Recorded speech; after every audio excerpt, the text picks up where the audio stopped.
Flight Sim Expo is here. It is here. Yes, sir. Flight Sim Expo 2024. It is here. I bought the pass for it. We're going to watch a little bit of, it's about 5 hours of content on Friday. So we're going to watch a good chunk of it. And then maybe a little bit later today, we'll watch most of Saturday as it went down. But yeah, man, I'm excited. I haven't watched any of this yet. I know there's a couple places I could have watched it, but I wanted to save it. So let's see. Let's get into this. Let me first of all, let me say thank you for tuning in. That's when you know it's hot, man. When your balls are sticking to other people's legs, that's when you know. That's when you know it's super humid and sticky. You must live in the Northeast like me, because man, I'm inside and my balls are still sticking. So it's hot. Yeah, man. Please subscribe, hit the like button, comment. Let me just grift real quick. Super chat, super thanks, and member up. Let's get into this. And yeah, man, my air conditioner is going up in my car. And yeah, man, it is brutal outside right now. All right, let's turn this on. Let me make my picture a little smaller. Yeah, I thought you lived in the Northeast.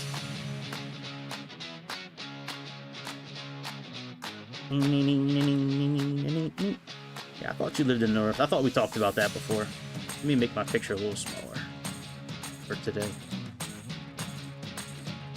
All right, let me fast forward a little bit.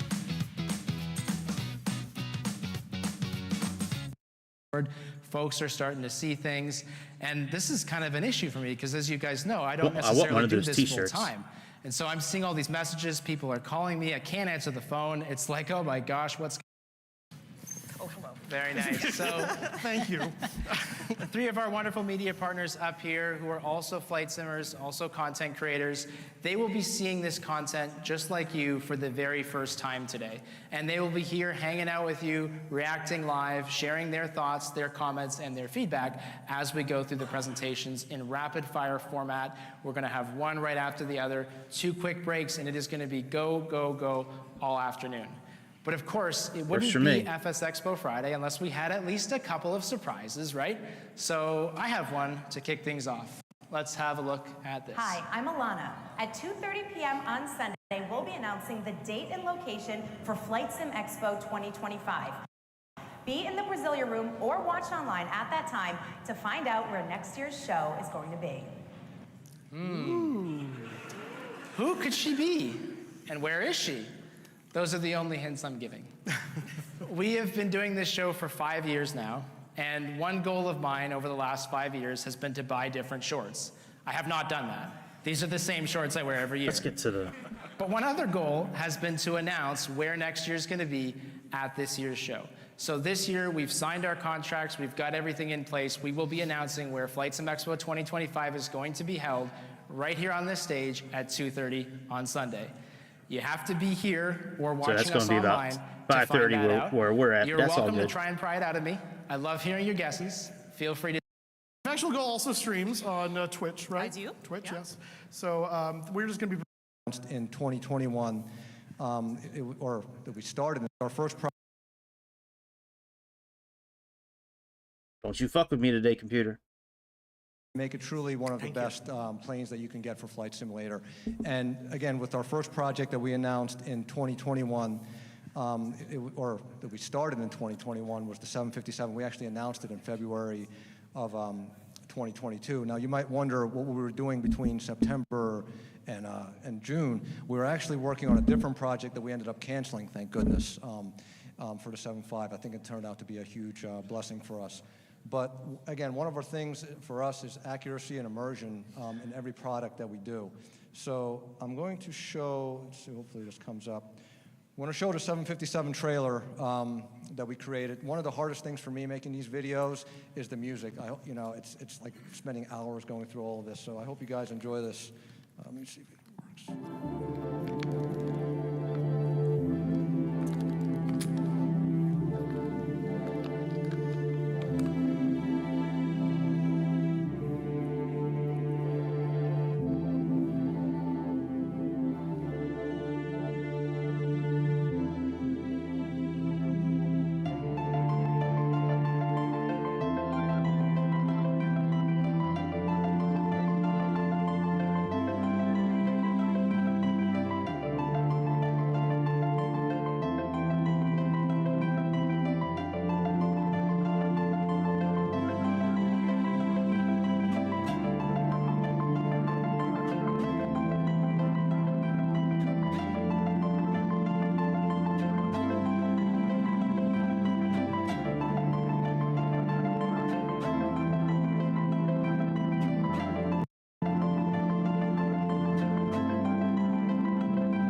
Looks pretty good.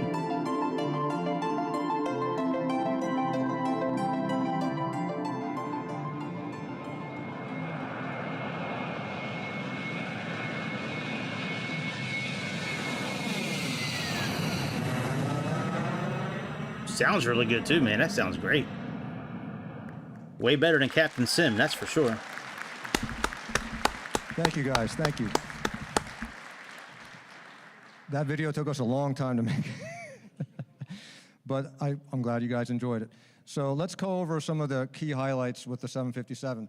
For us, the goal is to make this the most accurate and immersive 757 ever created for flight sim. And again, we're putting a lot of hours and a lot of time. We work 7 days a week. We don't know circuit weekends. breakers, we just electrical keep working. buses. When we started, for those of you that might not be aware, it was 10 months ago, we did a restructure. We brought on new programmers, very talented system developers. I've been flight simming off and on for 30 years, and I've been doing development for over 20 off and on. And I'll tell you, like, the team that we have is one of the most talented, and I'm very privileged and lucky to be working with such talented people. When we did the restructure, we worked on the electrical system, the avionics, and the flight management system. So with the electrical system, we simulate 20 electrical buses, and I love to say circuit breakers. I know pilots don't use circuit breakers, but when we're doing this thing, from building it up from scratch, hang on, let me pause this for a second. Why does it say LVFR in the background? Is BlueBird part of LVFR? I mean, that might be a noob, stupid question, but I've never heard of BlueBird until about 12 hours ago when Keith and I were talking about it on Discord. I mean, if they're part of LVFR, it's okay. I just, well, anyways, because it's even got the same colors. Anyways, whatever. All right. The circuit breakers, so it's a very complex electrical system. Dare I say, one of the most complex in the flight simulator. We have accurate flight dynamics tested by real 757 pilots. We have over a dozen 757 pilots. I think one of them was supposed to be here today, flying from Seattle. I don't know if he made it. I don't know if Glenn, are you here? There he is. All right. Awesome. Thank you, Glenn, for coming. Yeah, we have, we're going to have a lot of pilots testing the flight dynamics to make sure that it's as accurate as possible. Custom sounds, of course, Boris has been doing a great job. I personally have recorded sounds. Boris has recorded. Now sorry, I'll unpause it in a second. We actually have a real life pilot in our group, in the group on Discord and in the group that watches, most of the time when I'm on. Mr. Chicago, he's actually a real life pilot that's been working with PMDG on the 777 launch and another secret project that he can't talk about right now. But yeah, we actually have a real life pilot in our midst that's doing some of this sim testing, which is really exciting. Sounds, the pilots that we have recorded sounds. We have a huge sound repository on the 757 and 767 as well. So we want to really make sure that immersion with the sounds is there. The night lighting, so that we spent a lot of hours on the night lighting. You got to see some of it in the screenshots with the exterior exterior night lighting, and also the interior. You got to see some previews, but we're still working on that. There's going to be over 25 dimmer switches in the flight deck alone that you can play around with, and we're just making sure that all 25. The light ambiance is correct. So now this is kind of a broad statement. Fully simulated aircraft system. Every system that we touch, we want to make sure is as accurate and fully simulated as possible. We did a demonstration a while back in one of our videos of the air conditioning system, for example, that takes into account if the flight deck door or windows are open, or if the passenger doors are open. That affects how the rate of air is transferred between the different temperature zones. So you're going to see it, either heating up or cooling down quickly. Also, the outside air temperature will be affected. If the window shades are up or down, that affects the temperature inside the cabin. And then, so again, every system that we touch, we're going to make sure that we really simulate it to a high degree. And the last thing I want to mention is the terrain map. We did a preview of this a while back, I think in our January video. So we have a really accurate terrain map that you'll be able to use. And then one of the items, or I guess the systems that I want to focus on, is the flight management system. As a pilot, this is going to be the system that you're going to interact with the most. One of the highlights here is that we decided that we need to do a fully custom autopilot from the ground up in order to make the plane behave the way that we want it to. So late last year we started the coding for that, and we're we've made a lot of progress on it, but there's going to be 3 flight control computers independently working on their own circuit. And we're also very mindful of performance and making sure that it performs very well no matter what your computer is. We have our own custom debugging tool that we use to make sure that no system is taking up too many frames. And I won't read through all of this, you guys can see it, but a lot of people ask me about LNAV and VNAV. Yeah, we're going to have a full simulation of that. We're not cutting any corners on any of that. And basically, to sum it up, it's going to be a one-to-one representation of the real flight management system on the 757. Let's go to the next slide. This is just a screenshot. Again, this is showing another departure here.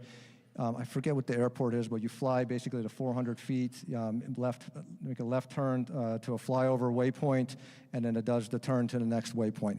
You can see the curved courses.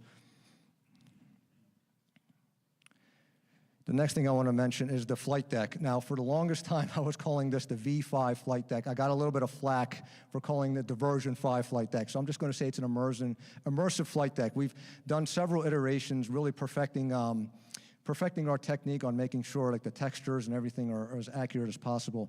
So we have thousands of pictures of the flight deck, hundreds of real-world measurements that we took ourselves of the flight deck. One of our pilots took a bunch of color samples using a color scanner to make sure that the colors are accurate.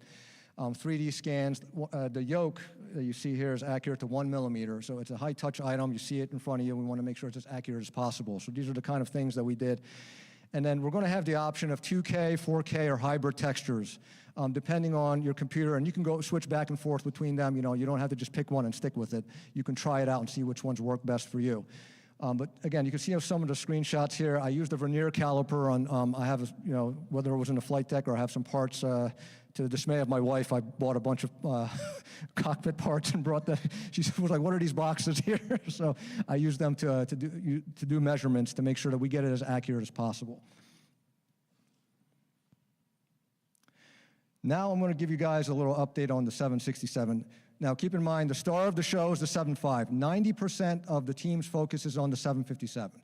I know because when we announced the 767, it was January of 2023, there were some people that said, why are you guys working on it? We know what we're doing, guys. Don't worry. The 7.5, it's in good hands.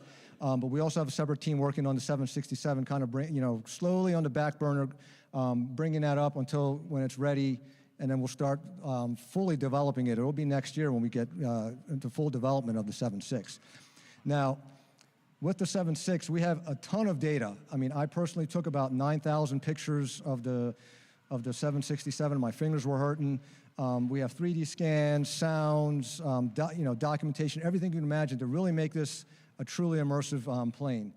The initial release, we get a lot of questions, will be the 767-300ER with the Pratt & Whitney and the General Electric CF6 engines. That's going to be our main focus for the initial release of the 767. The RB211s will come later as a free update. And we will have like a paid expansion pack for the 200 and 300 cargo, again, later down the line after the 767 is released. And again, accurate flight dynamics tested by real pilots, no-brainer there. And then, of course, again, our goal is to make this the most accurate 767 ever created for flight sim. For those of you that remember the Level D 767, that was one of my favorite planes. I love that plane. I would fly it all the time. I mean, this is going to fill that void for you guys, I promise. Later on this year, we plan to show textured previews of the 767. Now, we'll show just a quick video, 1-minute video, just showing some screenshots of the 767, just to show kind of where we're at right now and with the level of detail we're putting into it. But keep in mind, none of this is textured. This is all within the source program called Blender. It's not in the sim or anything yet.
Thank you, guys. Thank you. And I think I'm doing a lot better on time here. So I want to go back real quick to the 7.5 and also give a quick shout out to MK Studios. Thank you for lending us your Keflavik scenery. It was amazing. We had a lot of fun taking different videos with it.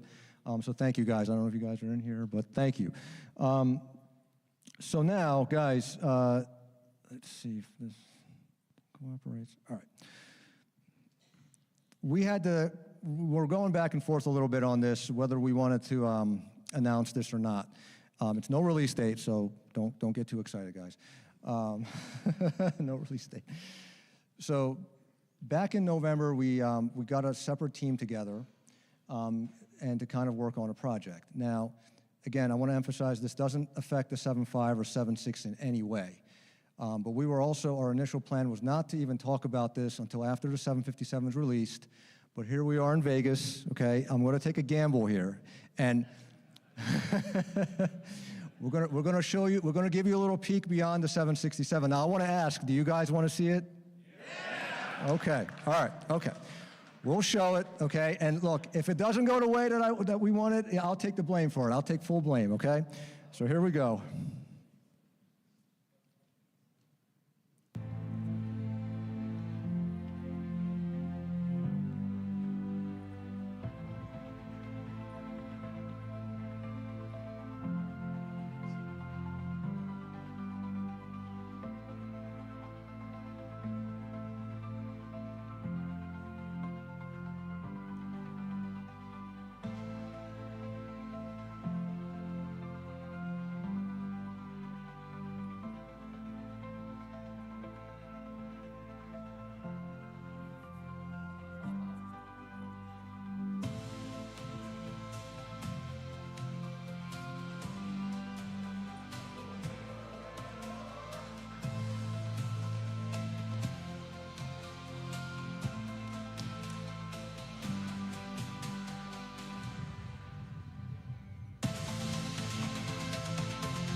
Thank you, guys. Thank you.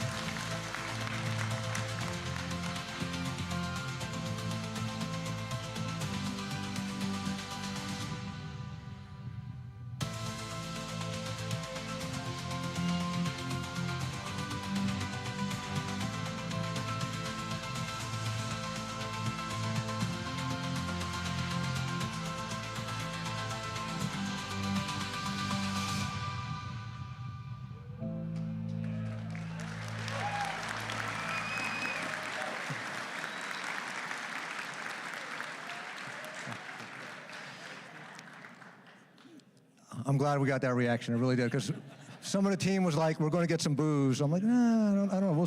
We'll see." But no, we had a lot of people ask us, "Are we going to do a 787?" And I'm like, you know, at first, this was like last year, so I wasn't really committed to it. But I think we have a lot of documentation on this. I can't talk about it, but we have a lot of resources on this plane. So any plane that we do, we want to make sure that we have the correct amount of resources to accurately simulate it.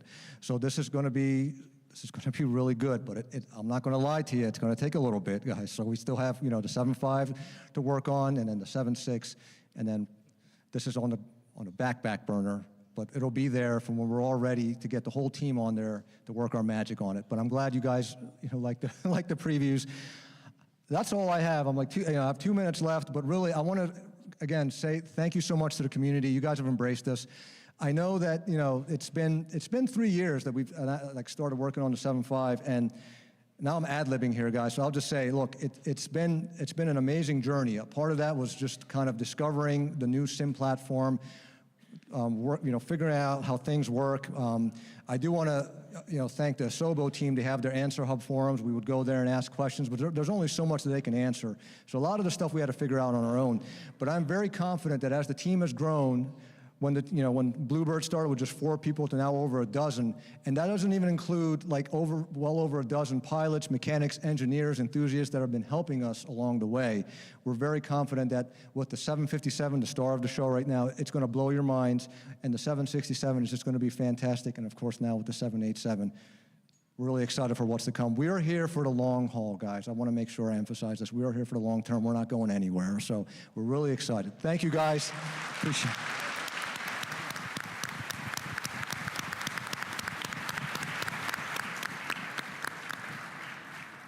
you to the team at BlueBird. That is one of the things we really wanted to make this show about, and they've kicked it off really well in the beginning here with making it all about not only just showing you kind of what they're working on, but some big surprise reveals. We really want this to be the place where you make your big announcements and say, hey, look what we're doing. So great update on the 57 and the 67, and then the surprise with the 787 is awesome. And he had me at level D when he said he's all about that. That's what I'm looking for. I'm study levels, so I'm excited. What about you guys? I am super excited. I am so glad that the label 787 came out at the end because I was just like, it's a plane. So admittedly, I need the help with the airliners, yes. But I do watch a lot of YouTube and Twitch channels, as you both know, of people who fly airliners and not the smaller planes like me. And so I really just that bitch don't watch me. To detail, even things like just the measurements, the cockpit, the lights, the sounds, all of those pieces. Yeah, that was real shiny. All right, let's move to the next one. Unless you guys really want to watch viewer, these people talking. For the next little while, before I jump into it. We'll get you into the airlines. But I also. Fair enough. Fly them to the US, and they earn their PPL, private pilot license, in 30 days or less. So if you think about simulation, I can assure you I've been doing it for 7 years. Most of my students get their private pilot license, and Singapore is not part of China, just to be clear. So what we want to do is to revolutionize flight simulations as a whole, and our major segments are serious flight sim enthusiasts, which all of you count. I mean, you traveled, I don't know where you came from, FlightSim.com. Right? For a freaking game. I mean, you guys are nerds. You deserve an award, all of you. You guys too, you know. I've never seen a community take gaming so seriously. I mean, what do you do when you crash? Do you cry? No idea. Yeah. Well, that's correct. Maybe you restart because it's a Windows computer, remember? It's not guaranteed. Restarts are not guaranteed on Windows. Sorry, Bill Gates. So our goal is to build quality hardware. So forgive me if I say that our yokes are affordable. You know, my reviewers get blasted when you use the word affordable. Affordable is relative. But let me tell you this. How I defend my affordability is very simple. They could be fighting words. My force feedback yokes are cheaper than your iPhone 15. Okay? So please, don't give Apple your cash. Give us your money because you get a lot more utility. Talking about products, we first introduced the CLS60 and the CLS120 just last month, in fact, on Indiegogo and our website. I just want to share with you some facts that you may not be aware of. Number one, it's modeled after the 172. And since you guys are geeks, I'm going to give you geeky data. It's full-size 172 yoke design, 60 newtons maximum pitch force, which coincides with the pitch force of a 172. We have 4 Newton meters of maximum roll force. It's like a part-time gym if you use my yoke. You don't have to go to the gym, you can cancel your membership. The shaft length is 165, true to the original 172. But there's more. We built it to be modular in design. For example, the motor can be upgraded from 60 newtons to 120 newtons without buying a new yoke. The yoke handle can be replaced if you break it or if you want to upgrade. In fact, I'm going to show you our newly released 737 yoke. And we also built flight consoles for those of you who find home cockpit building too difficult. All our products are backed by a 1-year guarantee. And the pricing is affordable. Okay, let's sell away your iPhone 15, we're all good.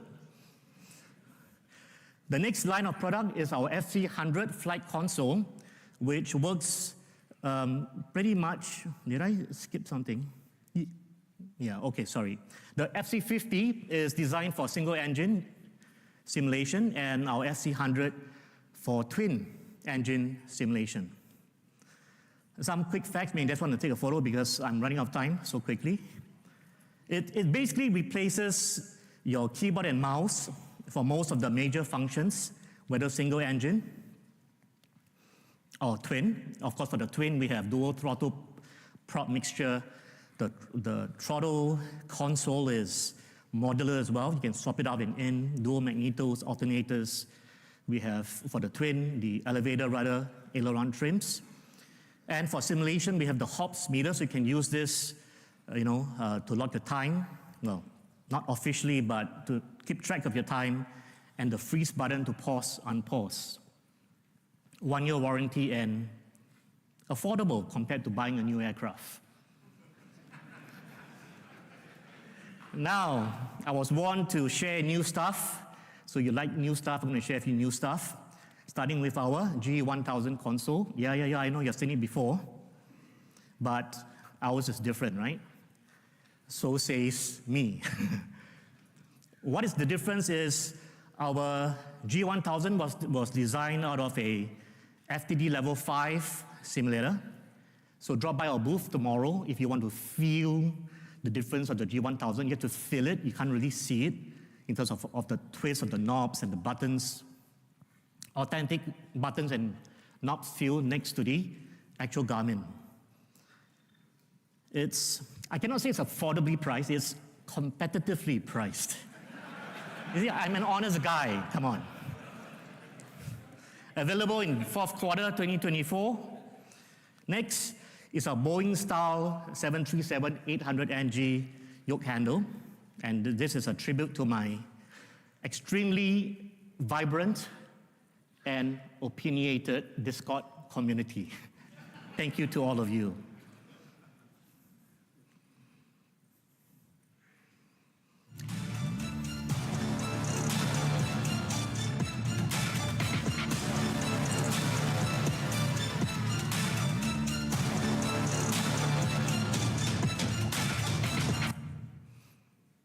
Sorry for the abrupt cut of the music, it was a free video editor.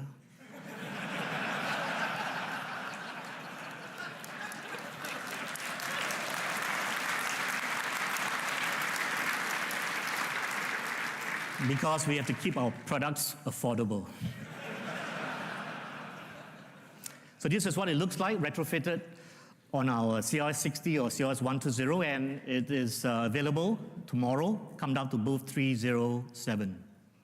Now, I need to warn you, this is premium price for the discerning flight simmer. I did warn you. In other news, we are joining the foray out there with force feedback stick base, yeah? But ours is a bit different. We model it after a project that involved the A320 side stick. Yes, I know it's not force feedback, but we are doing some work to, for example, simulate stall shaker effect on this, some secret projects. Anyway, this is not what you're going to get because you can't afford it. Neither can I.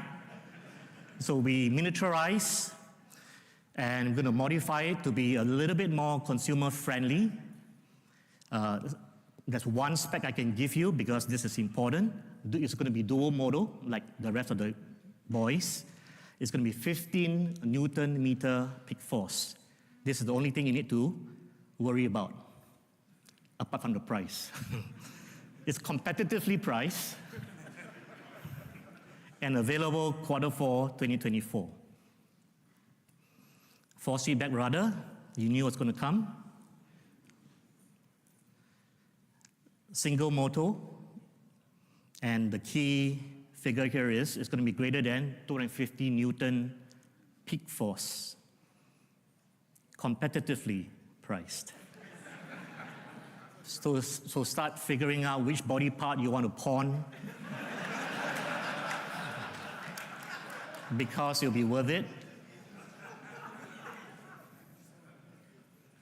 Seriously. I'm guessing a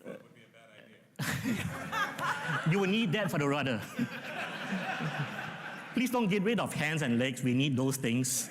Your eyes, anything inside here, not so important. God gave us like redundancy in this area.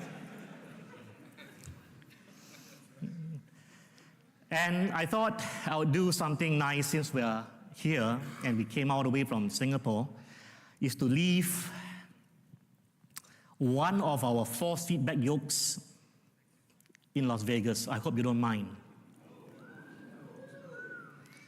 Yeah.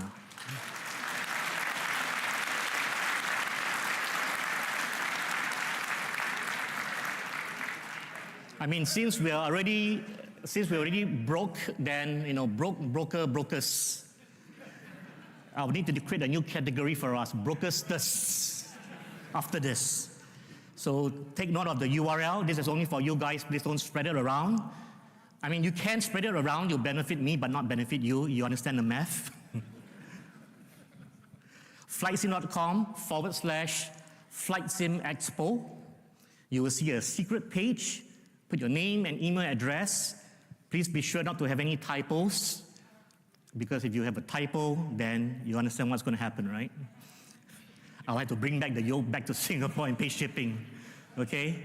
So, yes, we're going to give away a lightly used, of course, what do you think? Brand new? Come on. Lightly used CLS 60 force feedback yoke, $799 value. It'll be $999 on 1st July, by the way, because we are losing money for every unit of yoke that we sell. I'm not bullshitting you, I'm an honest guy, don't you know? Right? So yeah, we have to raise the price because we really lose money on $799. So those of you who, you know, get your hands on this yoke at $799, let's thank your lucky stars. This will be the first and the last time you ever have a force feedback yoke for under $1,000. I'm pretty sure of that. If it's above 1,000, it's in the wrong currency. You know what I'm saying? Okay. This is US dollars. So that's it, ladies and gentlemen. It's been my great pleasure to be here along with my partner PAX. Take care, all of you. Flightsim.com.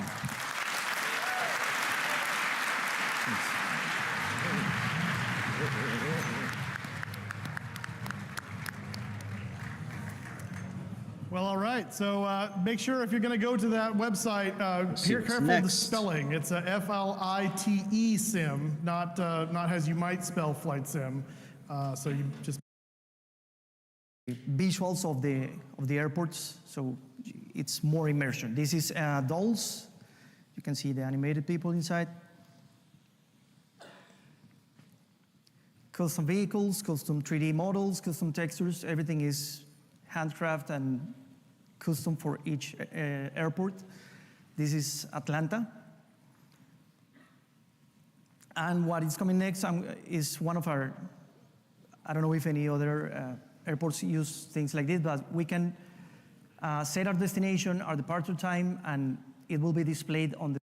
And he was in. He said, all right, I'll build the SimConnect app that runs on Windows. You build the AI layer. Let's do this. It'll be fun. You and I will play with it together.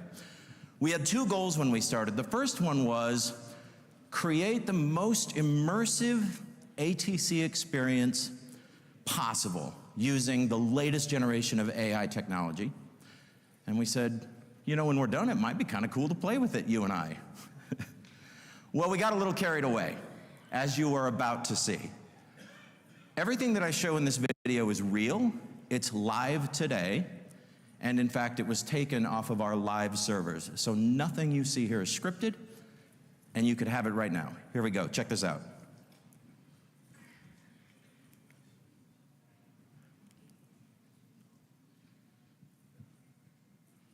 One more.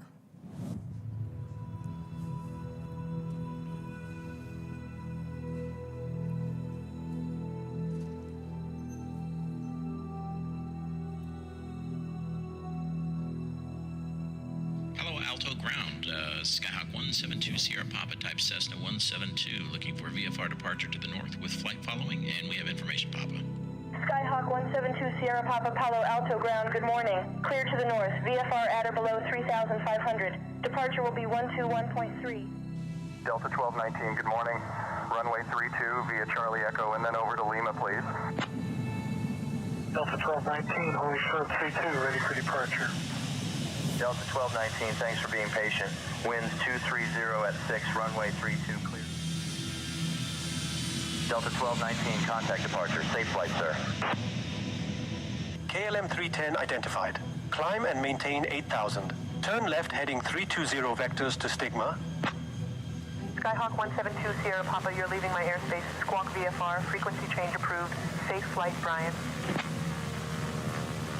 Delta 1219, can we give a descent below this storm? Delta 1219, roger, descend and maintain flight level 230, and let me know if you need more than that. KLM 310, climb and maintain flight level 360. That aircraft passing below at your 10 is a citation. Should be no factor. Delta 1219I can give you direct boomer if you're interested in a shortcut. Might save you a few minutes. That sounds great. We'll take the direct, Delta 1219. Delta 1219, roger. Cleared direct boomer. Descend and maintain 1616,000. Lufthansa 31 Hotel Langen Approach. Erwarten Sie Landebahn 25 Center in Frankfurt sinken und halten Sie 11.000 Fuß. If you look at our 1 o'clock, about 1 mile out, you'll see Kalaloa Beach Park. It was part of the former Barbers Point Naval Air Station. The beach is a perfect... Ladies and gentlemen, we've somehow managed to reach our cruising altitude of 37,000 feet, despite Captain Chris's best efforts to make this flight feel like a roller coaster. The fasten seatbelt sign is off now, but let's be honest. You might want to keep that seatbelt fastened just in case he decides to surprise us with some more creative flying. Pay attention to the sound of the engine. A smooth, steady sound indicates proper mixture. Delta 1219, we're having trouble with the left engine. Declaring an emergency, need to divert to Tampa if we can. Delta 1219, understood. Safe fuel remaining and souls on board. I'll clear the way to Tampa. Descend at your discretion. Say intentions when able. 1219, winds 225 at 12 runway 19er left, clear to land. Delta 1219, welcome to Tampa. We've got emergency equipment on standby if you need it. Yeah. Come on! How cool is this? I gotta tell you, I have my moments when I'm sitting in the cockpit and I'm flying with that thing and I just go, this is so cool, right? It's like the little boy in me just comes alive when I hear this stuff. It's so cool. Well, like I said, we got a little carried away with our original goal, but I'm glad that we did. The ATC side is incredible. IFR, VFR, 24/7 coverage, 88,000 airports, Oceanic, PIREPS, chatter, traffic advisories, as you heard in there, region-specific procedures. You can pick up a flight mid-air. If you manage to lose VATSIM coverage mid-air, just pick it up mid-air or on the way in and vice versa, no problem. On the immersion side, speaks and understands 14 languages, you guys. Come on, we're the first ATC in the world to speak some of these languages. It's incredible. Full VR support. The controllers have distinct personalities. Some of them are super friendly. Some of them are not so friendly, just like in real life. Yes, we model that. By the way, we also have Kennedy Steve. His voice, with his permission, is the ground controller at JFK. Very cool. Yeah, and the personality is there. The personality is there and it's hilarious, yes. Full multiplayer support. One of the important pieces of this for us was 0 menus, 0 clicks, right? We wanted this to really feel like legitimate ATC. Tablet, mobile view, regional accents, those beautiful neural voices that you heard are unlimited. 0 impact on your CPU or your frame rate, and you can pause, accelerate, walk away, whatever you want. Like I said, a little carried away. We're not done. We got a lot of work to do, but we've got some great stuff coming up. Things like traffic injection, full AI sequencing of that traffic, living world AI, and tons more surprises on the way. Those who've been our customers or have been following us know we announce something pretty cool just about weekly. All of that is coming this year. All of this is built on top of best of breed cloud compute AI platforms, right? OpenAI, AWS, Google Cloud, Microsoft Azure, all of these play critical roles in bringing together the multiple AI platforms needed to make this thing live and real. I'm going to talk about that here in just a second. Actually, let me add that one of the downsides of this, which we're going to talk about in just a second, is that this platform is eye-wateringly expensive to run. We'll talk about that in a second. We bring together also, oh, let's see, I'm on which slide am I on here? The one on the left? Oh, there we go, I'm on that one. Yeah, I mentioned these platforms that we bring together in addition to the partners that you saw on the previous slide in order to build this wonderful flight simulation ecosystem. But AWS, Google Cloud, OpenAI, Azure all play critical roles in what we're doing. We bring together all of this into the AI, or bring all this AI into the cockpit. But we realized not too long ago that the same technology that we're using to deliver ATC can do tons more. So we brought in tour guides, like you saw in the video, right? Cool stuff, right? It is legitimately really cool if you're flying around VFR and those tour guides are pointing out things as you're flying through the air. It's really neat. Flight instructors or mentors that will guide you through procedures and things like that while you're in the air. By the way, fully interactive with both of these. You can ask them questions, they'll answer back, literally have a conversation. Not too bad for $29.95, but hold on. I don't want any applause yet. Not at that price, right? We've never been happy with that price, but we've made promises where we've said, look, as the price of the technology comes down, we promise we're gonna make that okay, right? We're going to solve that problem. We can solve it in two ways. One of them is by bringing you more, right? There's more we can bring you for that amount. So, I have two more things for you. The first one is, as of today, it's live now, we're adding AI cabin crews. Kind of cool, right? You heard in the video the cabin crew kind of ribbing the pilot a little bit. That's available as of now. That's included in the subscription fee. But maybe more important than that, well, let me add this here. Yeah, you can actually pick your cabin crew. We'll add more cabin crews as time goes along. And we're going to add all kinds of features. Yeah. I'm so glad you guys noticed that. By the way, they adopt these personalities, by the way. The grade A group, that's exactly what you would expect on a normal flight. Quitting time? Yeah, they've had enough. And for those who are our customers, raise your hand if you're familiar with our tour guide, Janet. Anybody here? A few people? Okay, good. Janet is very funny, and she is now, she can now be your flight attendant in addition to her role as a tour guide, so you can bring her in there. But I want to emphasize, and this is really important, guys, we keep our promises. And that promise I mentioned to you about price, that as the cost of this insanely cool AI technology comes down, we would pass that along to you. Guys, we're making good on that today. As of right now, the price is now $19.95 a month instead of $29.95 a month. I am very excited about this. We did it. We're not done with the price drops, by the way. Again, as the price of the technology platforms continues to go down, we intend to pass those on to you guys. Stop by our booth. If you can't, we've got a 24-hour trial that is free, so anybody can go in, try it out, see what it's all about. But at our booth, we're also giving away discounts for $5 off your first month, which should be very cool, give you a chance to really get in there for 30 days. Thank you, everybody. Appreciate it. Come say hi to us. Come say hi.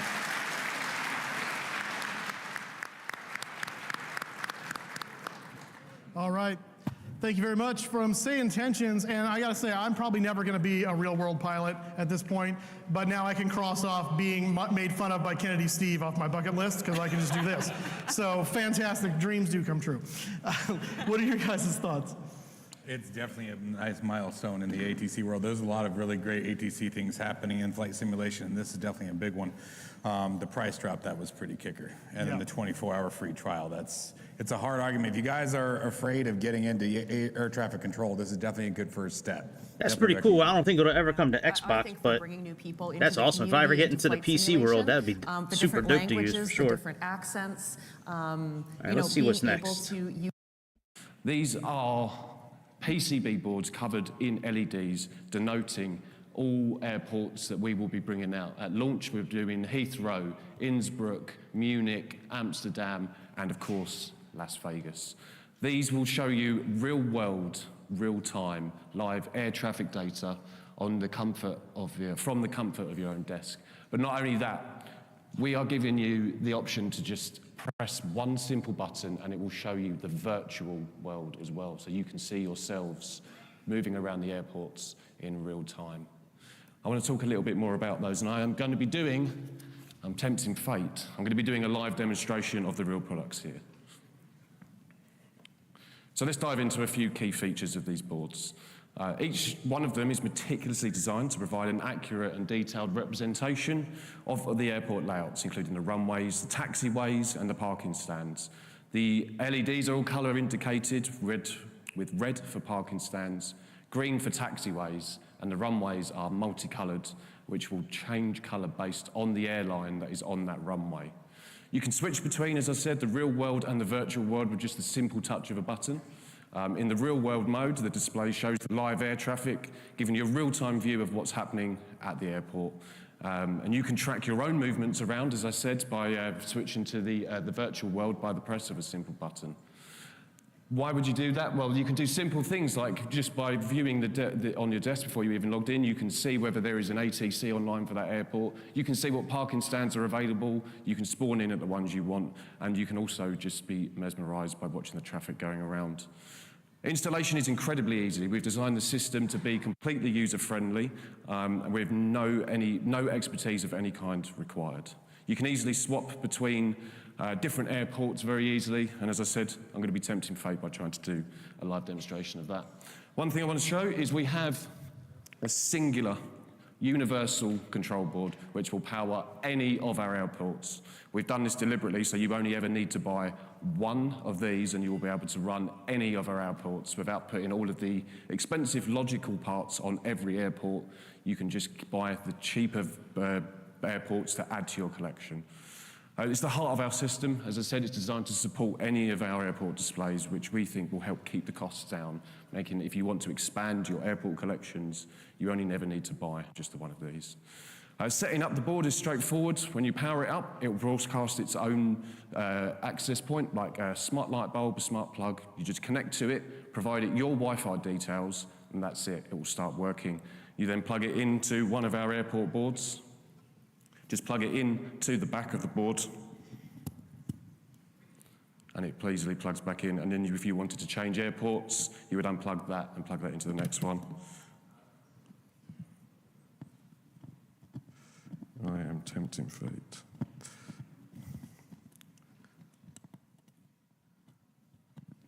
And then there, it just mounts like that. We've got PCB mounting holes as well in all the corners, so you can put it in a frame, hang it on the wall, put it on your desk, and have it wherever you want. One of the standout features of our system is the flexibility it offers. As I said, you only need to purchase the one. So what about these makes them unique? Well, the combination of our LED mapping and the real-time data integration is one of a kind. It easily provides the ground traffic, whether you're monitoring the real world or participating in virtual flight simulations as well. We think, as I said, imagine having this detailed interactive map on your desk while you're in cruise, waiting for ATC clearances, queuing for runways.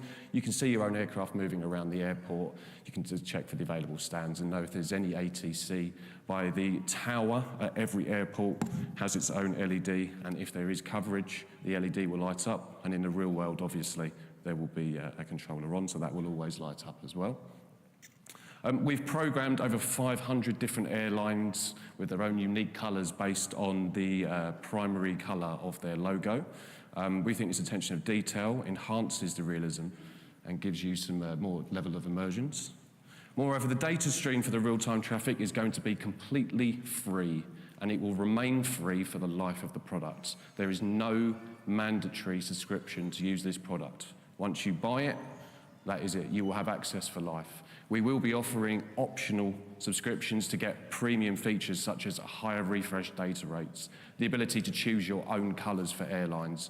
If you work or participate in a virtual airline, you can give your own airline its own colour as you wish. If you don't like the pre-programmed colours, you can change them to whatever you want for your own airline as well.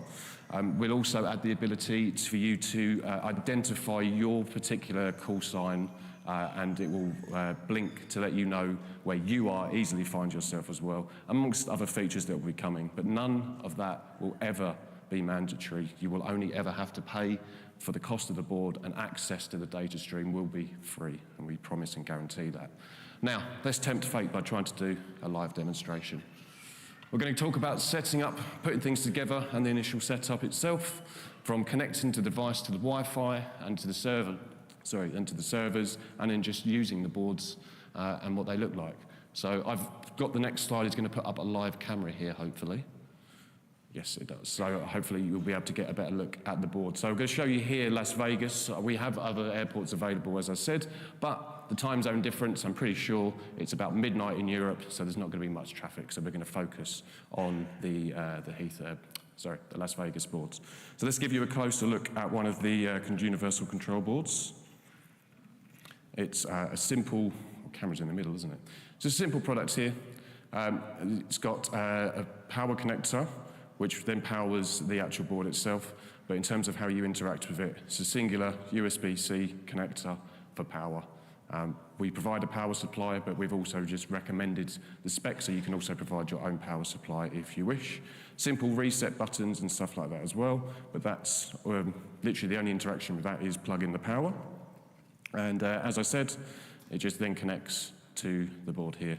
Now, I'm just keeping an eye on my time. I want to show you this working, so let's get this in here. When it powers up, it will scroll up and down, saying it's connecting to the servers. And it's still got a blinking Wi-Fi light. It's trying to there. It's just now connected to our servers. And here we can see all the aircraft currently live at Las Vegas. Excuse my shaky hands. We've got all the parking stands in red, aircraft on the taxiways in green, and the aircraft on the runway currently denoted by the different colours moving around.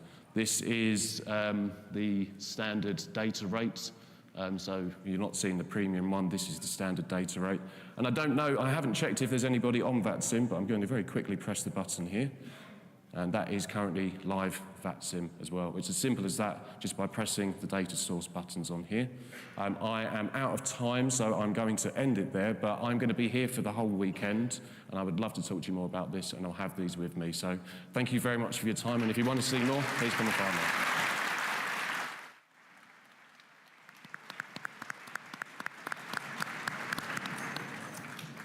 All right, kind of a unique, not only just panels that are helpful for those of you that are into the home these busted ass people on their phones. Who cares what they say? I've been in some of these 420 on their phones while people are giving 777. Now back to the 73. So this community has taken care of me during my tough years, like I Wing Sim talk about it, right? So it does sound like somebody's name over in Asia. Let's get back to business then. See my okay, right there. All right, cool. So WinWin begins as the one of the hardware companies that we are specializing in the commercial level flight simulators. We have the closed loop loading, the low control feedback systems, OpenGL graphic implementations, flight model researches, and we doing using the rear aircraft to research the flight models and the actual aerodynamic numbers that we're using it. So with all those things, we have successfully obtained the level 5 FTD certifications from Civil Aviation Authority of China. So now all of those things seems to be a little far away from a flight simulation standpoint. I mean, home use flight simulation standpoint. So, but in reality, we are be able to bring down the cost and bring up the accuracy of the hardware and the software at the same time.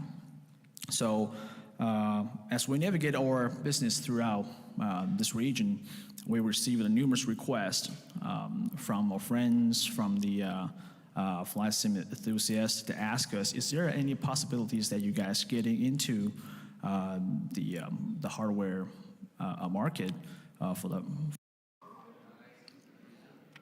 There's more stuff coming in 2025 for sure. Now, as we're showing the products here, our booth is getting ready for each and every one of you. So we have the demonstration team set up, the hardware things has been set up as we speak. And we do invite you. Come out, talk to us, check the things out. Oh, 7 threes. There you go.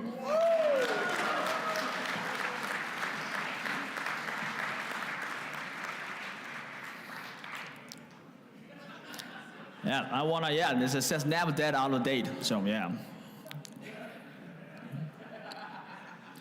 We're gonna fix that problem soon, so. That copy of 7.3. There's more stuff coming in 2025, for sure. Same as our Airbus fleet.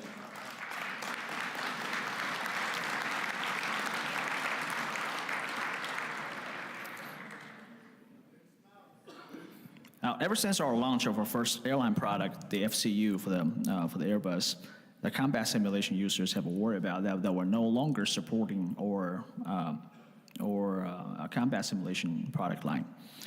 That we have to change our focus. No, we don't just give up our product line, we just got better. So, here's what we're preparing for you for the F-18 joystick version 2. Now, it has an exclusive enhanced immersion experience, which means it has a vibration motor inside the joystick.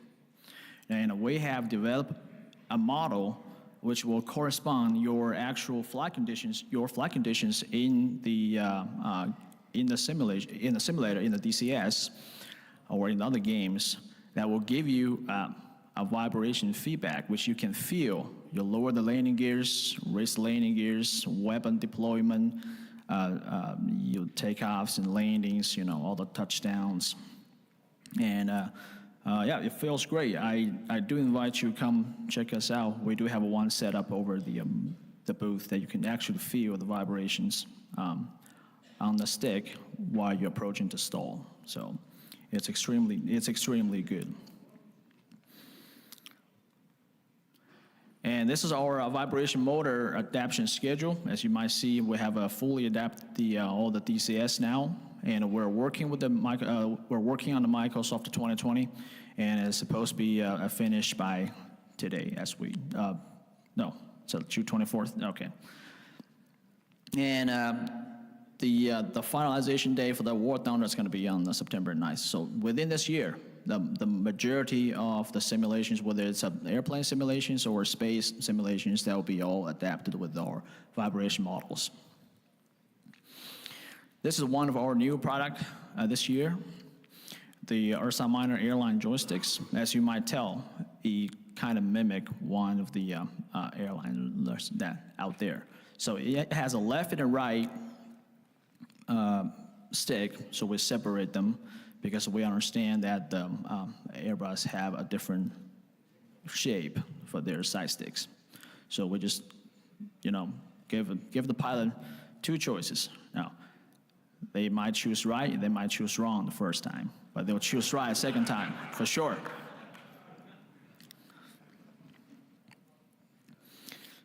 That's a prize.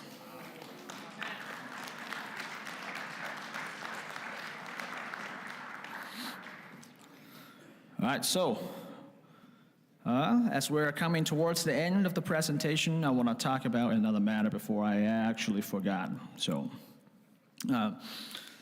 we've always tried to make your home simulation experience into the realities, right? But we weren't the first company to do that. Years ago, a force feedback technology was introduced onto the joystick. That's been done by the Microsoft. It's been 27 years. I know, I was a baby at that time. But I still have one of my collections of Microsoft force feedback with me at my home. I like Iron Man's dad, Howard Stark says, I'm limited by the technology of my time. Now, even today, the force feedback systems on a home cockpit still wasn't cheap. It wasn't easy. And it's extremely hard to get it calibrated accurately. Now, I believe we're no longer limited by our time and by our technologies. Here I'm presenting to you Cybertar's force feedback joysticks. It has a FAR Part 60 Level 5 joystick control loading force feedback systems. Now, simulation platforms and add-ons development only needs to provide us the usual data, which means just a user interface. And we have the force feedback model. Now, that's the conclusion of our presentation for today.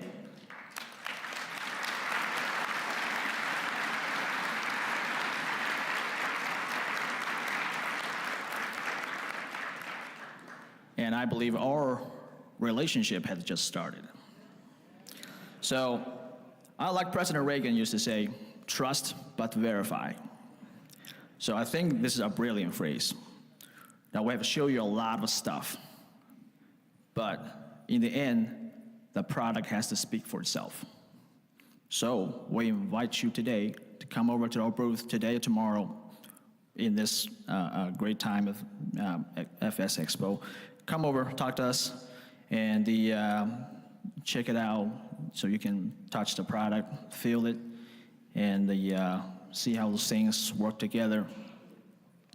And we hope and we'll love to meet you in person.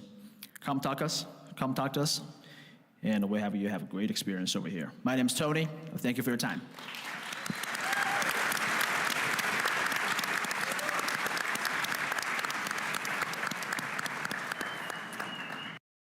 Faster, so you can monetize your flight time thanks to SimFly. SimFly is a fly and earn system that leads to real rewards. There is a marketplace. You can use your PAX token to go in the marketplace and shop for more assets. You can customize, buy, sell pilot license, aircraft, and there are over 40,600 faithfully reproduced real airports. This is a unique investment opportunity in flight simulation. There is a dynamic marketplace for all the asset management. It's a revolutionary flight simulation project. You can transform your virtual aviation interactions and extend the simulation from just flying an airplane to be also part of a career and a full economy around aviation. It's important to say that it's an ethical fly to earn with blockchain integration.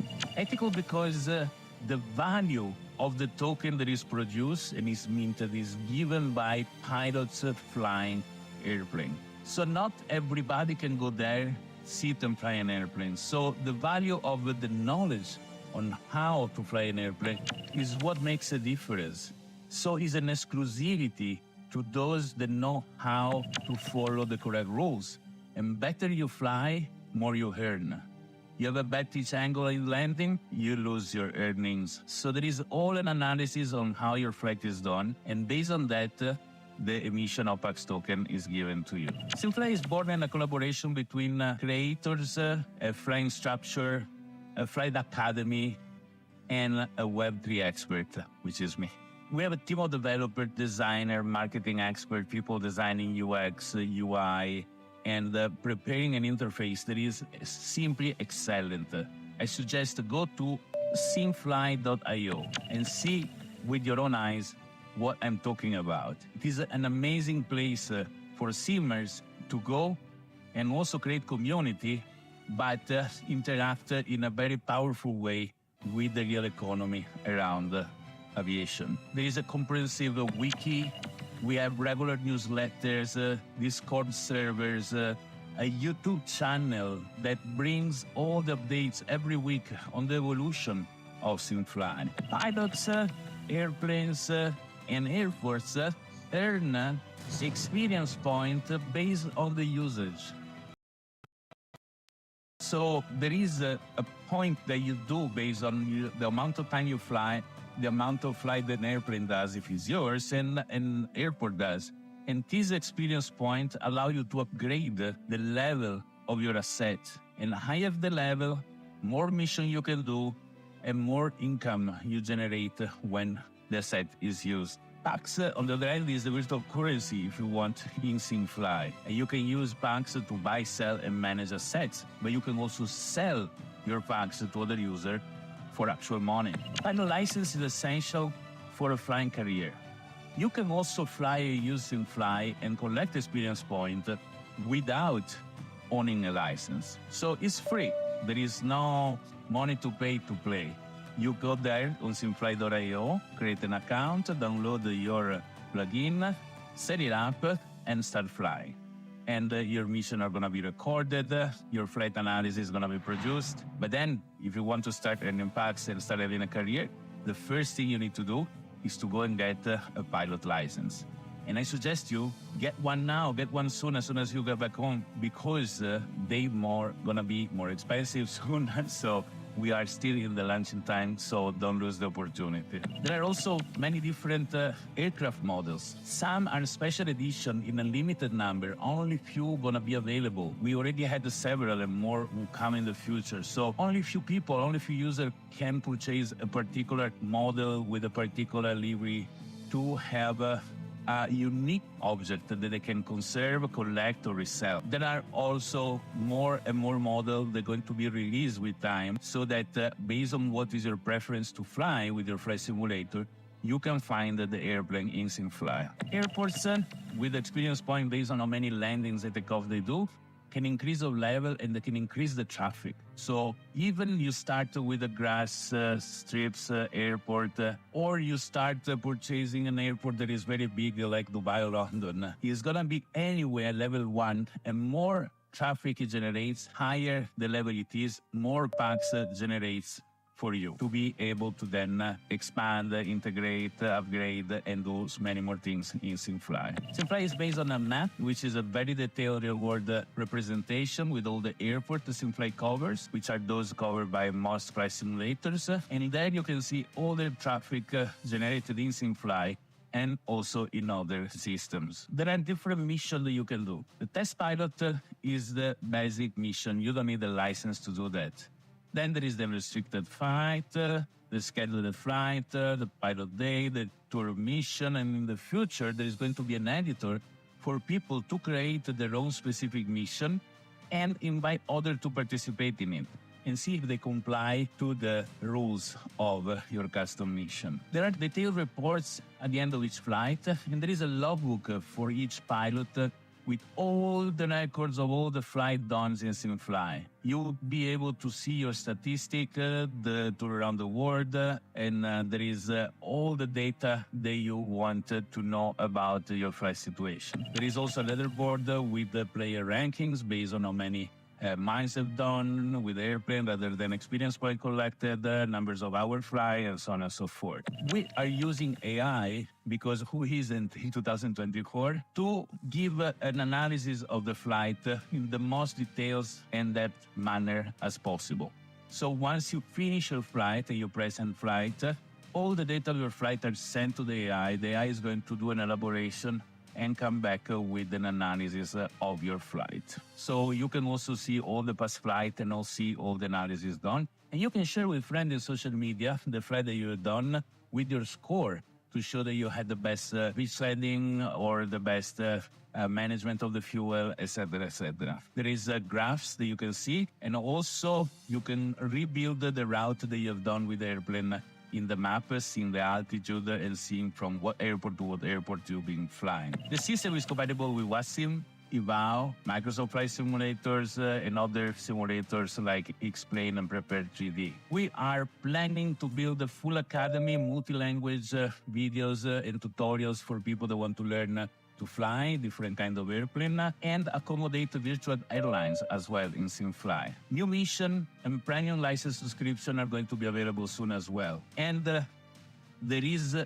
promo offer. There is a discount on all the sets valid for a very short time. So you can use the coupon code that you see on the screen now and use it to buy at the discounted price your license, your favorite airplane, and your favorite airport, unless somebody else already bought it before you. So rush up in SayFly.io, get at the discounted price your asset, get your account. Put my glasses on, I probably look just like him. Follow the newsletter and subscribe to the YouTube channel. Thank you very much for watching, and SayFly, take off and get more.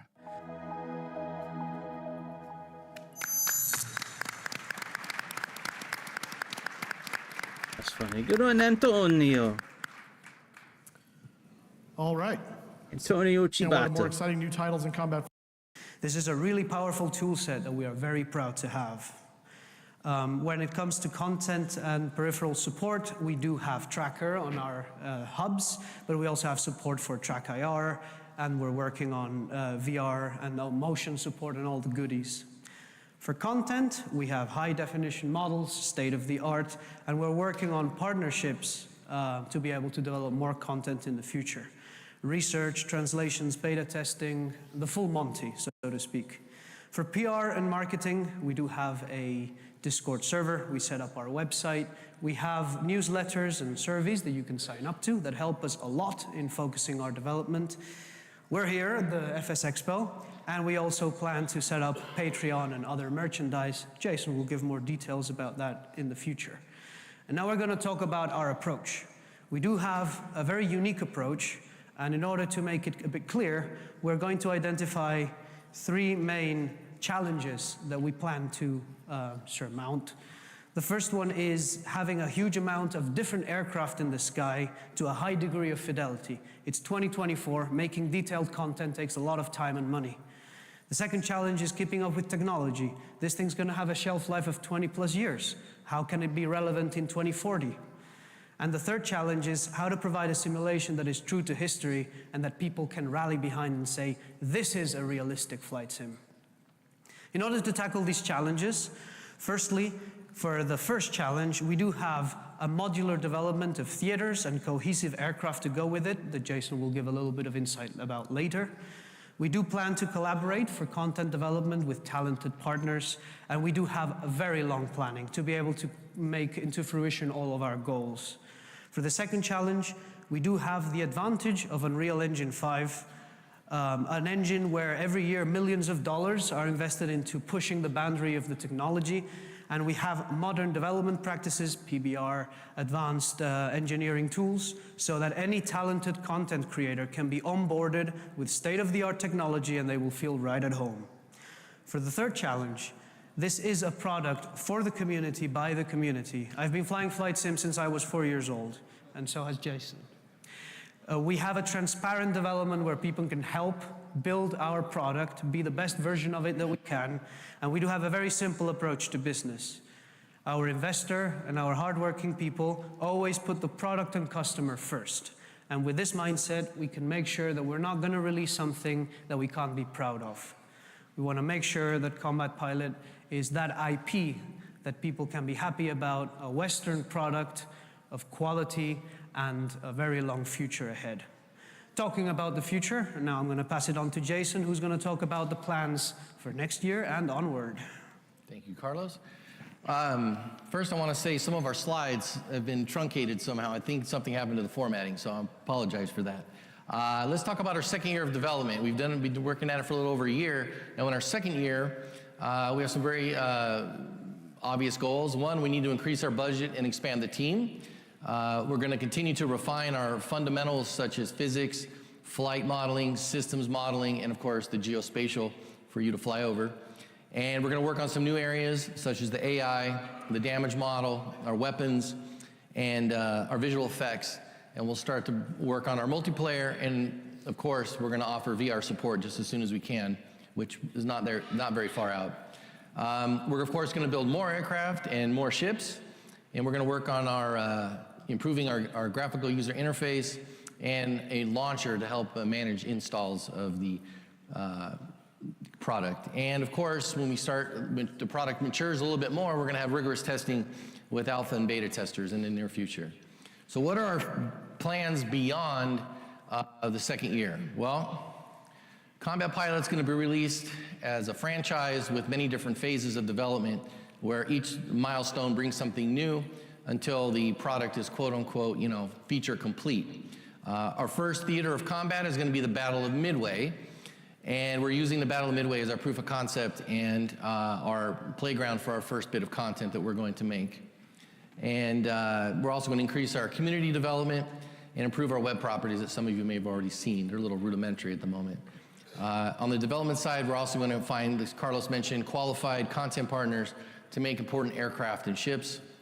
And in the not too distant future, we're going to launch a Patreon and merchandise operation to help, because a lot of people have contacted me about somehow contributing to the bankroll of combat pilots. So we're going to give you an opportunity to do that if you're so inclined.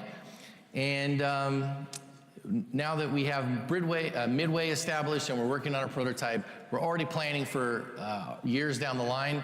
So our first large-scale theater outside of Battle of Midway will be the Solomons. So if you're a fan of Guadalcanal, we're going to go there. And now for a short video of our demo. Hopefully it works. And I think I need to click it one more time. Yes, sir. All right, there you go.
Thank you very much, everybody.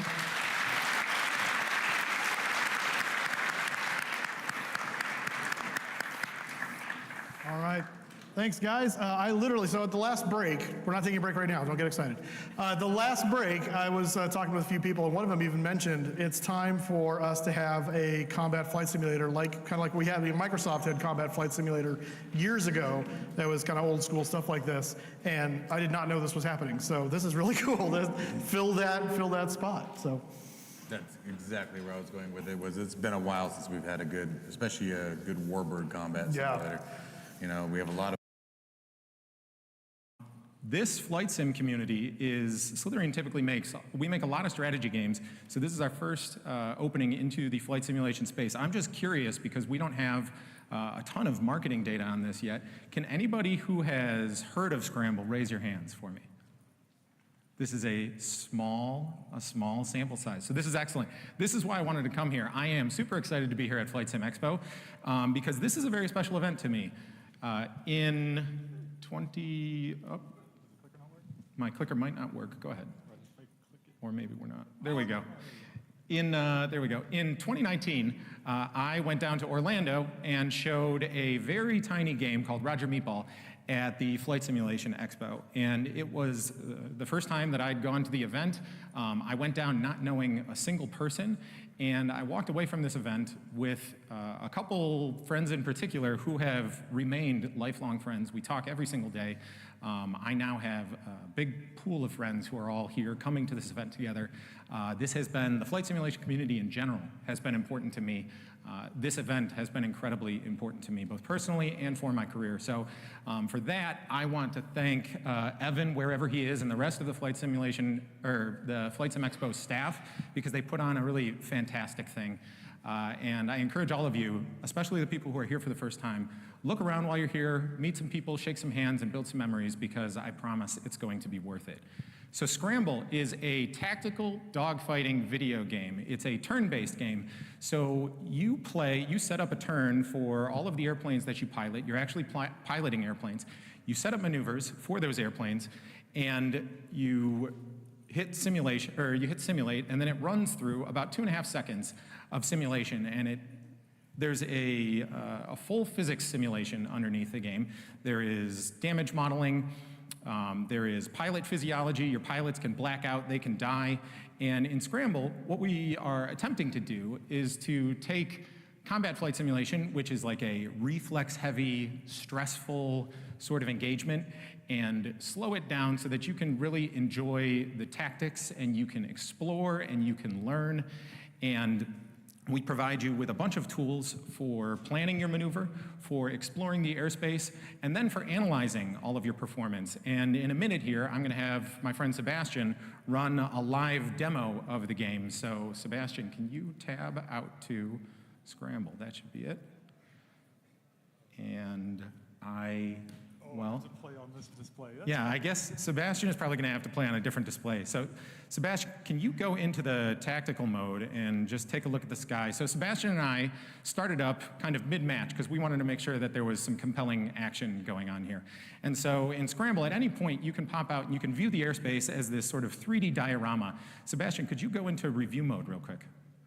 So when he goes into review mode, and then you can go into review mode, you can loop the action to see what your previous turn was. Sebastian, can you hit that review button again and toggle back?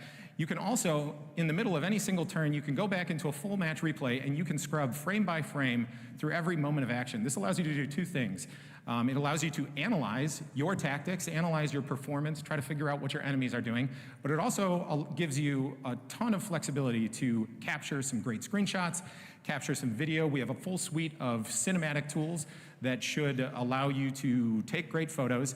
And so now, Sebastian, I'll have you hop back into the regular with the tactical mode, and we're gonna just let Sebastian run a turn here, and I think he's probably in a pretty good position, so you can go ahead and advance.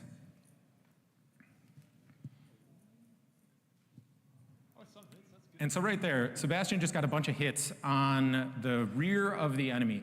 You can see that Sebastian has that plane targeted, and down on the bottom of the aircraft silhouettes on the UI, down on the sides, when a part gets damaged into like a critical state, it'll start to flash. And then if you overstress those parts, they will rip off, they will totally change the flight dynamics of the airplanes. All of the different airplanes that we have custom flight modeling inside of them, and we're not necessarily trying to match precisely the numbers that a specific mark of Spitfire is going to output, but we are trying to match the trade-offs in between all of our aircraft. So a Spitfire is going to be able to turn like crazy. A 109 is going to dive really fast. It's going to roll really fast. A Hurricane is going to turn tightly at a lower speed. It's going to be a really stable gun platform. This first iteration of Scramble, which is a brand that we want to exist for a long time, is set in the Battle of Britain. And we have a playable free demo that's up on Steam right now. It launched on June 10th for Steam Next Fest. And so you could go to Steam at the moment, you could wishlist the game, you could download the demo if you brought a computer along with you, or when you get home, and you can play it right now. This is a vertical slice of the game that we have on this demo. And so it's going to allow you to play a couple training missions just to get familiar with the mechanics. It's going to also give you a bunch of sort of preset missions that we've made for you. But then we also have just this instant action mission randomizer. So you can go in and throw yourself in like a 2v6 dogfight. You can give yourself a higher number, but really the bread and butter of Scramble at the moment is this instant action, because every single time you play, you can see that while this is a turn-based game, and there have been other turn-based dogfighting games, a lot of those games have been sort of like board game based. And so you might be like putting in a set maneuver, like a quarter roll or like a half loop or something, but that's not what happens in Scramble. You should be able to see right here that Sebastian has full control over the control surfaces in his aircraft. And we want to make sure that this game is accessible for people who are super familiar with airplanes and people who are not familiar with airplanes at all. So Scramble is going to control, in our default control mode, we have something that we call a turn climb assist. Sebastian pulled too hard and blacked out a pilot right there, which is good. I'm happy that this is exactly what we're demonstrating, because the depth of this game is the fact that every single time you play, it's going to be different, because it is fully simulation based.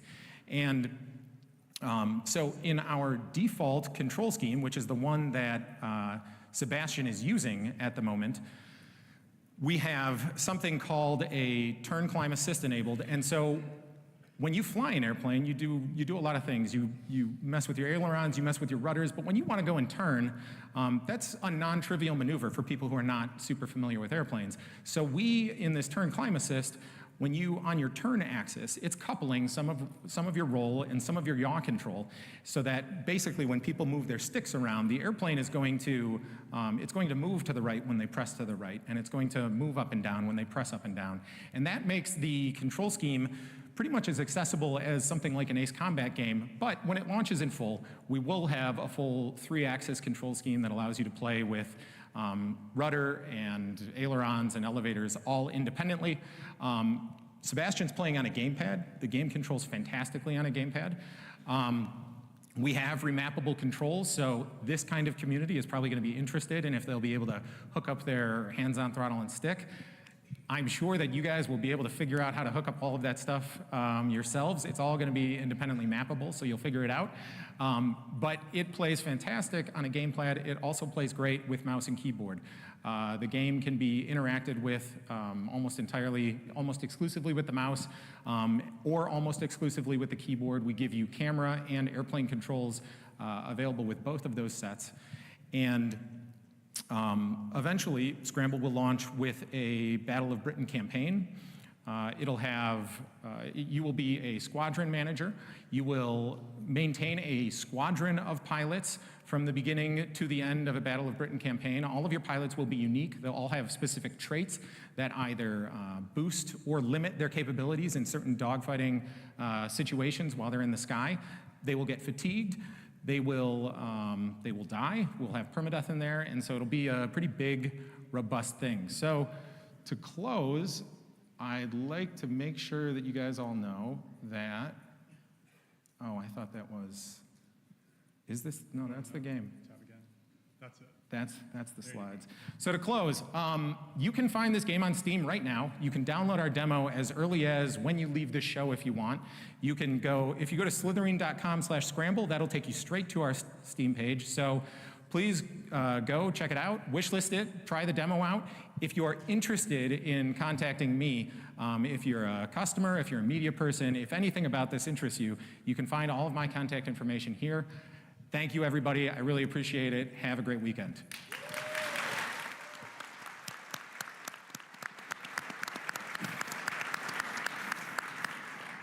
All right, so it was not Harry Potter, so that's good.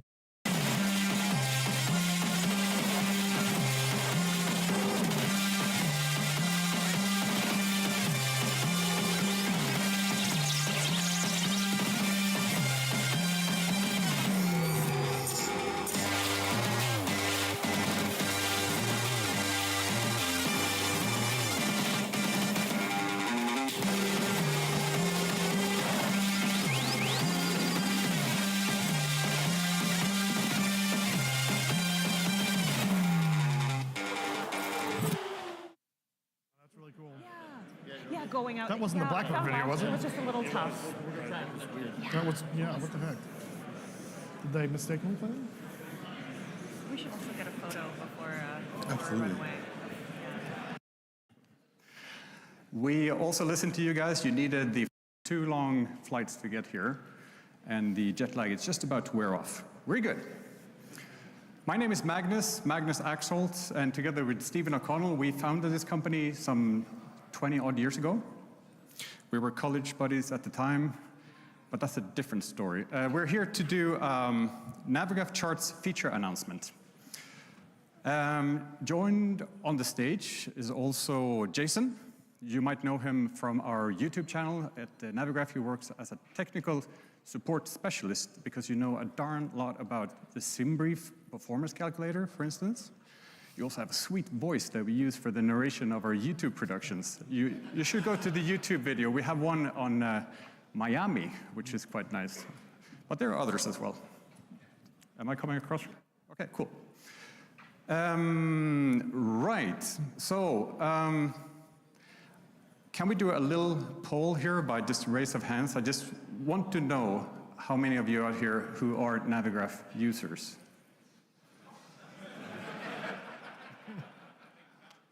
All right, thank you for your support. as you know, we are very tightly linked to the community. We have big ears and, believe it or not, small mouth. And we're listening really closely to what you guys want. So please come over to the booth afterwards and tell us exactly what you want for the future, and we will do our best to build it.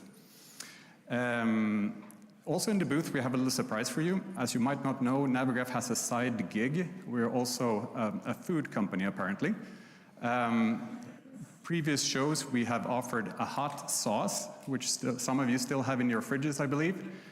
In Houston last year, we offered a barbecue rub because we thought that would be fitting. And this year is no different. We have an apron in our booth that you can get. There's a little effort required on your part, but I'll tell you more once you come and see us, all right? Okay, so when we were in Houston, we showed you weather. We had weather overlays, but that was a year ago, and since then, a lot of things have happened. For instance,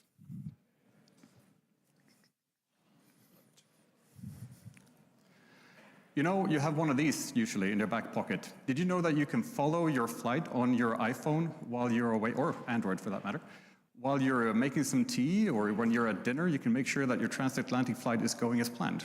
That's what we use telemetry for, right? We also listened to you guys. You needed the flight plan inside of Navigraph charts. So now the SimBrief OFP is viewable inside of charts. ATIS is in there. And, well, we're all armchair tourists, aren't we? So we want to fly around and say, hey, I can see my house from here. And that's what we use satellite maps for. There's another base layer in Navigraph charts that you might be interested in as well. There's another type of charts in there, the FAA sectionals. I hope you get good use of those. And back by popular demand, I would say, is the ability to scribble on your charts. You can do that with a stylus or with your fingers. Here's an interesting one. For all those VFR pilots out there, we have an improved land cover or a classification of land. So when you're following say a field or a pasture, or it borders to a forest, then it's much easier to make that mapping between the VFR chart and, it's much easier to make that mapping from the simulator over to the charts. That's what I wanted to say. Significant weather is also on here, and here you also see a little glance of something that we released just a few days ago. It's the ability to put up to 3 different weather layers simultaneously on the charts so that you can see, here's the Doppler radar and the wind barbs along with significant weather.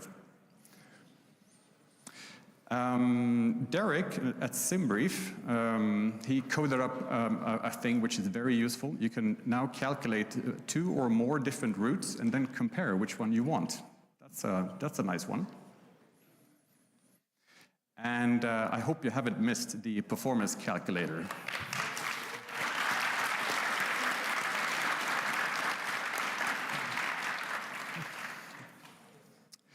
And then, of course, to all the developers out there, you know that we have APIs and we have a pretty crafty development department as well, and we love to work with you. So if you want to have Navigraph charts in your add-on aircraft, or if you want to use our AMDB data, for instance, or what might it be, just give us a shout at dev@navigraph.com and we'll make it happen. So, we're here for a feature release, and Stephen here will be performing a technical demo. Jason and I will have a little chat about the significance of this particular feature, and the feature is, drum roll,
right, so the feature is traffic, online traffic, Navigraph traffic, and also ATC sectors, ATC control. This is the top-rated feature request in our wish list, and it's being asked for by you guys for many years, and we're very happy to be able to present this coming feature today. Now, I say coming because it's not released yet. It's currently in active development. We're still taking feedback, so if you want to try this out yourself, you can come to our booth. We will have a live demo there as well, and we'll be happy to talk to you about this and how we can develop this. I'll attempt now to do a technical demo. This is live with a bit shaky mobile connection, so bear with me.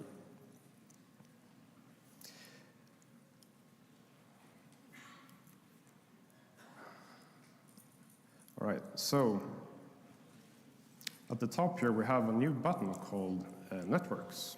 Let's press that. First thing that will happen is that we will show all the Navigraph pilots currently flying in real time. Now, Navigraph is not an ATC network. Navigraph is, you can call it a community of pilots and friends, right? Currently, we're tracking between 2,000 and 10,000 users simultaneously in real time. And with real time, I say 1 second update rate. So basically, these are all you guys flying with moving maps and Simlink running. You're all on this map. You can, of course, interact with this. So let's click some random guy here. So we see this is a person flying 240 knots or so, 452 knots ground speed. You can see the flight path. This is still work in development, so we're going to flesh out the information you get about pilots. So this is currently what we're sort of working on, and we'll be happy to talk about this in our booth with you guys, how we can develop this sort of Navigraph network further. Let's leave Navigraph for now and check out VATSIM. So currently we're tracking 800 or so pilots flying on VATSIM, again in real time. 1 second refresh rate on all these pilots. So you can track anyone flying on VATSIM in real time. And for this, we have been working closely with VATSIM. I would like to thank Tim Barber, VATSIM president, and his team, especially Richard and Jacob, who have been working very closely with our developers. Of course, again, you can interact with these pilots in the same way. You get this information screen down here, and we're going to flesh out all the information you get from the pilots flying on VATSIM. Again, we can press IVAO and get the same type of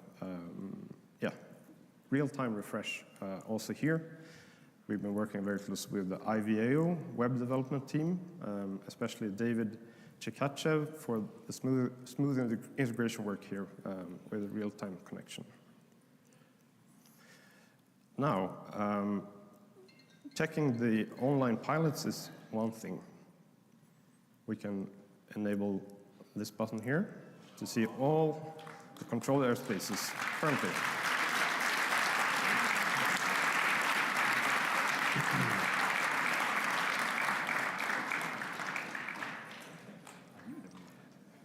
And again, everything is interactive here, so you get who's in control. Jordan here is controlling Salt Lake City, currently since 24 minutes, and that's his frequency.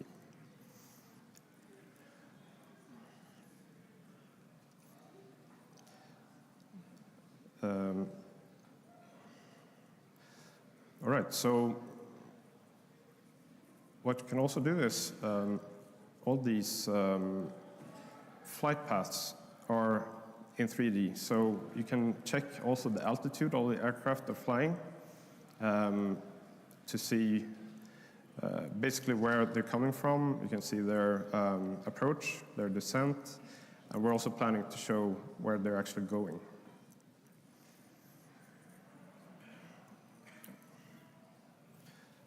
All right, so this is the feature. Again, it's not released. There is still quite a lot of things that we're going to be working on here in the next coming months, and we'll be very happy to talk to you guys about what you think is important. We have already done so to build this, but the devil is in the details. So please come by our booth and check it out, and we're happy to talk to you. With this demo, I'm going to hand it back over to Magnus, and you can talk about this feature and why it's important. Well, why it's important, what do you think, Jason? Why will people actually appreciate this and use it? Yeah. Well, how many of you have flown on a VATSIM event before? Show of hands. It's a lot, right? The thing about when we're flying an event and we're going into an airspace, and we might pull up, I'm going to throw Jacksonville. You might throw Jacksonville up, and there's 15 Jacksonville centers, right? And we don't know which one to pick. And then you call a frequency in the first one, and they go, that's wrong frequency. Contact this one. With this, we're going to be able to see the sectors broken in. It's a work in progress, but that's going to happen. So that's huge for us as pilots and ATC. It saves us time.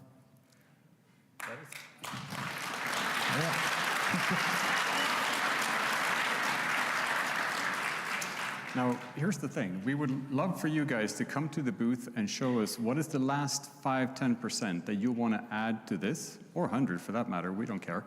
Tell us everything that you want, and we'll make sure that it happens. We flew over quite a large team here, so I'm sure you'll find someone to talk to. Can we just have the Navigraph team get up so that we can say hello?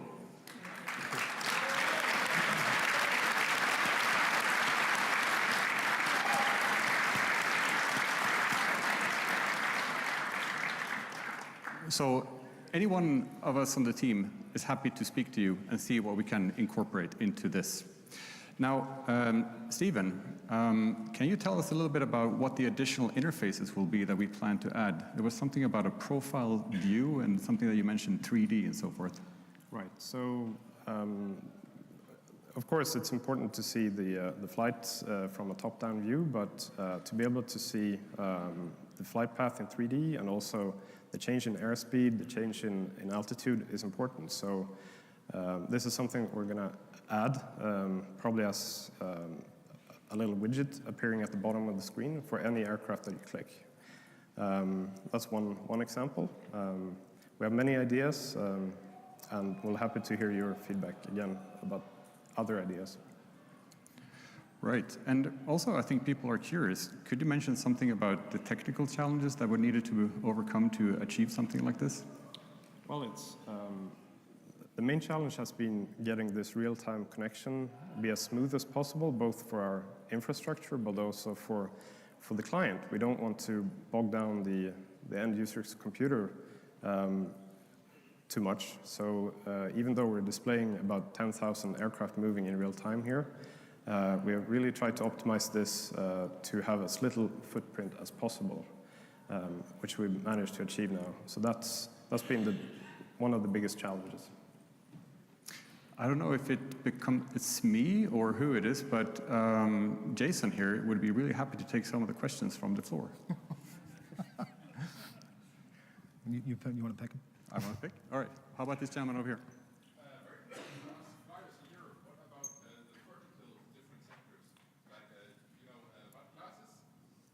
Mm-hmm. Yes. So the gentleman is asking about in the sectors there's a vertical structure as well. Can we speak to this? It's something we're planning to add. We're investigating exactly how much we can get out of the different APIs that we're working with, but that's absolutely the goal. Yes. Front row over here. On the VATSIM stuff, when you click on the sector, will it show,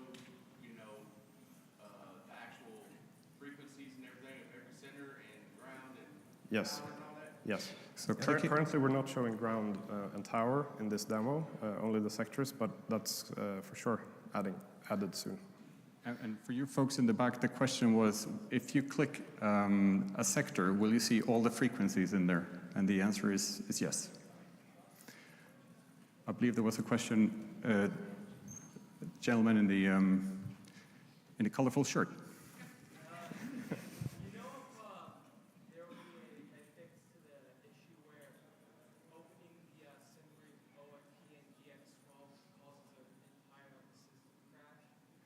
You're wondering whether there will be a fix when you open the operational flight plan from SimBrief, and it makes what crash? Just the entire sim crash. Oh, the entire sim. I'm quite sure that that will be fixed, yes.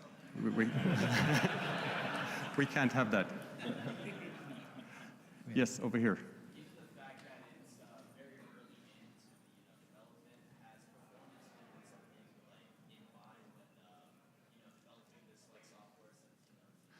Ah, interesting. Okay, yes. So the gentleman here is asking if we have taken the local computer performance into account when we do something like this, so it doesn't create too big of a footprint. Should you run the simulator alongside with charts? Is that correct? No, we haven't taken this into account. Of course. Well, that's actually for our CTO to answer. Right now... Oh, go ahead. Sorry, go ahead. Of course, we want to be able to run this at the same time as a simulator. If you don't have a powerful PC, there might be some adaptations maybe in the update rate, depending on the available resources. We're not fully there yet, but for sure we're having this taken into consideration. Yep. Good point. Thank you. This gentleman had a... Did you have your hand up before? Yes, the gentleman in the gray shirt.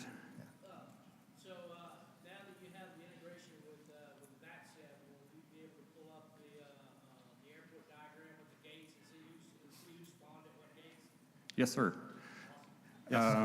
So the gentleman is asking whether or not we would have the airport overlay so that you can see specifically what aircraft is at what gate. So yes, we will. The traffic will be working down to the very smallest level. Another neat thing is when you're flying with a friend, you have to call that person in front of you and say, what's your airspeed and altitude, like every 10 minutes, right? With this, you can just click on the target, and you can see the ground speed.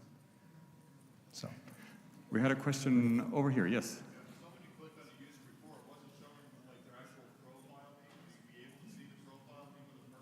Yes. Yeah. That's a very good question. Yes. Yes. I'm just going to repeat your question to the people in the back. So the gentleman here is asking whether or not you can turn on and off your visibility, mainly for privacy reasons, I presume. That's at least why we are planning this function. And you also asked whether or not it would be possible to search for someone's user handle. And yes, the intention is to increase the possibility of connecting with other pilots eventually. We'd love to do question and answer here forever because it's very interesting. We do have to move on, but they will be at a booth. And so if you have a question for them, an idea for them, that is going to be your opportunity tomorrow and Sunday to go check out the team. There's a lot of them, obviously. It's like a Swedish invasion. So, but anyway, fantastic stuff, Navigraph. It's always a pleasure to have you guys here.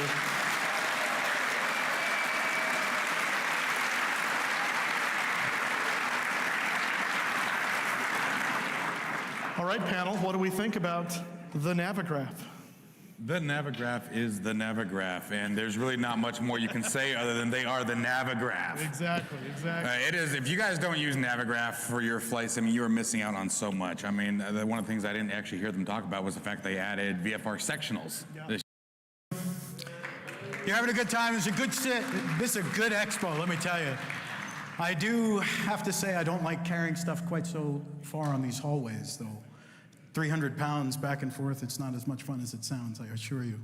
I don't know if anybody knows who Fly Inside is. I'm going to do a stupid little PowerPoint, but then I'm going to get to the meat of the potato, which is we're releasing today 2 brand new helicopters. So that is the big deal for us. And you will be able to come into our booth where we have 4 flight sims, full cockpits set up, one of them full motion, 360 degrees. And you will be able to get on there. I did bring barf bags. I did. Because if you can't fly a helicopter well and you sit on the pedals, you are going to spin around really fast. So the only thing that'll set me off is that. If anybody knows me, I am a commercial professional pilot. I have been for many, many years. I've got 11,000 hours currently, somewhere in that neighborhood. I kind of stopped counting. I own helicopters. I own a Jet Ranger currently. You can fly it in the sim. It's Rick's livery, which is, I know, not very creative, but that's what it is. And then one of the new ones we're releasing, I own one of those as well. So I fly an awful lot. Helicopters are not the easiest thing in the world to fly. Anyone who has tried to do it will attest to that. Fly inside, and we just get to this. I got this cool logo. Just spins around. It's really neat. I like it. Yeah. So there it is. Woo, fly inside, that's us. It's our new logo. Notice it has airplanes and helicopters on it. There is a reason for that, which may or may not be a surprise. So fly inside, we've been developing flight simulators for many, many years. Who here remembers FSX? Yeah, that's my peeps right there. We did fly inside FSX. We were the first people to allow you to fly in VR in a flight sim. And in my world, that was a game changer. Just having depth perception, the ability to look out the window, to lean out in a helicopter sim, that was pretty cool. And me personally, I started simulating, I don't want to tell you what year because it'll make me seem even older than I am, but Sublogic's FS1 on an Apple II. Not a 2 Plus, I wish I had one of those, 16K language card. But the day after I started flight simming, I started ground school in Jamaica, Queens, New York. So, and it's a long road from there, but every single sim that came out, I bought, I set up, I played with, and you just got to kind of know the limitations that you have within the sim environment. And tomorrow I'm doing what I like to call a TED Talk on that. It's on your schedule. It's helicopter flight dynamics realism in the flight simulator environment. It's not easy to do. So here we go. Since our first product, we're pushing the boundaries of what you can see and play with in technology. Now with flight dynamics. So we're expanding. The original owner of the company, a guy named Dan Church, you may have talked to. I bought the company from him about just a little less than a year ago now. He still works with us, but he's now, believe it or not, an airline pilot. So Dan's kind of moved up and out. Here's our revolutionary Bell 47. It was the first helicopter with real dynamics in MSFS, and we keep updating it. As you can see, we've updated it 18 times since it was released. There's an update, actually, it'll probably be released tomorrow for it, which adds a few features, and we can talk about that later on. The G3B variant will be coming out later this year. That's a turbocharged engine. So all you guys that want to do Mont Blanc, you can now do that without making it, an 800-pound helicopter and taking all the parts off of it. So the next one we came out with, that's my paint job on my aircraft, so I had to get it in there somewhere. And the Legend, that's the Bell 206. There were over 15,000 of these made in various variants, and they're still flying today. I can attest to that. So we've done 17 updates since we released it in December of 2022. And we've just released an update. Microsoft has it in their hand, but we all know about Marketplace. It may take a little while for them to decide to actually post it. If you want, you can always buy it from our website directly, and then you will get the updates immediately as soon as we release them. So coming soon, I know a lot of you guys are DCS guys and military guys. We are doing the OH-58A and B models, which has a different engine, and also the 206A model, which my helicopter represents right up there. And you will have some stuff like, weapons. So that might be kind of interesting. So this year, we've expanded. Now that we have a much, much larger team, we can release many more things much quicker than we've ever done before. And we have agreements that I've signed with a bunch of major manufacturers. We now own the IP. So that means that we will be the sole source supplier for them. They are going to be using our aircraft for training. We have our own fly-inside flight simulator. Anybody know that one? We released it as a consumer product, and now it's a commercial product, and Bell Helicopter is using it, as well as quite a few other companies, and we're going to soon be certified to be able to use MSFS for the scenery in a PC-ATD, an approved device. We're going to get to level 5 probably next year, so if you want, you can start logging the time if you have the correct hardware, which is a very cool thing as far as I am concerned. Towards that end, we have to replace the MSFS flight dynamics model. If any of you guys know our products, we are only using Microsoft Flight Simulator for scenery because it's beautiful. Let's face it, no other sim looks quite so good right now.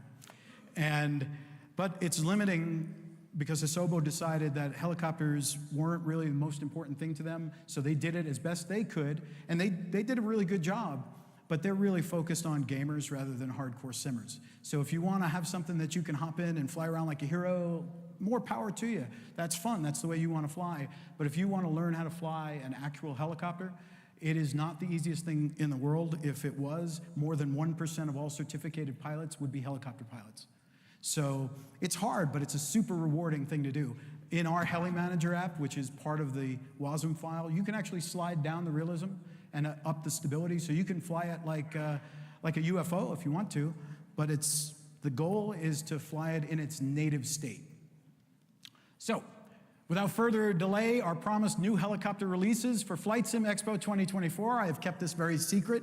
I wouldn't even tell Evan what it was. And people have been pumping me for information. So we're going to do one turbine, and we're going to do one piston. And there is method to my madness. And without further ado, here they are. It's the Rotorway 162F and the Rotorway Jet Exec, which is not actually a Rotorway product, but the cards have been updated. So the reason we picked these specifically is because they're attainable. If you learn how to fly in a flight sim and you fly our Rotorway R162F, you can actually go out, find yourself one for about $40,000 or $50,000, and you can fly it.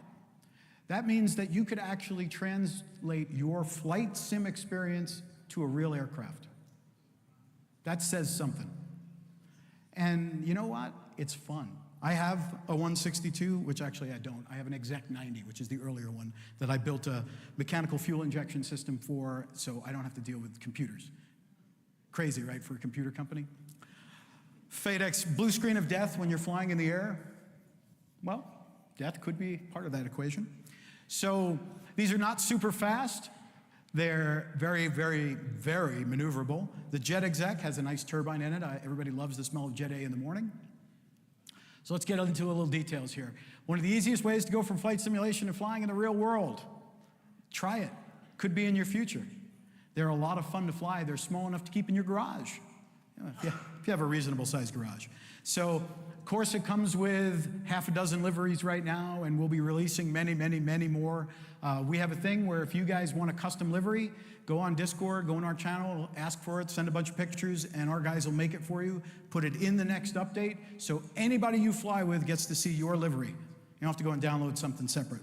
The other thing a lot of people don't know is Fly Inside products. If you go to our updates page and download it, any of them, and then you play multiplayer with somebody who owns one of our products, you can see them in the product. You can't fly it, but you can see it. So we offer that for free. So coming up, next one is the Jet Exec. Again, quite a few. This one's different because it is a full glass cockpit. That's an Odyssey Enigma, which of course discontinued because it was good and inexpensive, and nobody does good and inexpensive anymore. So it is what it is. You get jets and glass cockpits and inexpensive in the same language, in the same sentence. That's pretty odd. And we're moving on. So we're going to do a show-only bundle, $64.95 for both helicopters, updates for life for free, like every one of our products. This will be live by the show, probably opening tomorrow. I couldn't put it up there because then everybody would know what I was selling, right? So this is going to be the show bundle. You can buy, you get 2 for 1. I will at some point be doing a bundle for all 4 of our aircraft, and with all the updates and all that kind of thing. So next, what's next for us? So in the coming months, we're going to add a bunch of feature updates, a new pro pilot training. We're adding failure modes. Right now, Pretty much all the systems are modeled for failures. You can overspeed the rotors, you can blow up, you can do hot starts. Those are very expensive for Jet Ranger people. And VRS is modeled, RBS is modeled, all these acronyms that nobody cares about. But all of that stuff actually functions as it should. But what we're going to do is give you the ability to decide to randomly have those occur while you're flying. So that'll up your pucker factor just a bit. So watch the instruments, listen, watch for vibrations that are weird. Might save your life. Agricultural spraying, that's done already, but we're turning it into a mini game. So you'll be able to pick some fields, mark out a territory, and actually do the spraying with GPS, like it's done in the real world. Working weapons for military variants, no, you won't be able to destroy anything. Microsoft frowns upon that kind of thing because they're peaceful. Hey man, what is it, peace, love, dope? Or vegetable peace for all if you're a Young Ones fan. So they will spark and do stuff, but unfortunately they won't blow up. So there's a bunch more of those kinds of features coming. We've got 4 more helicopters.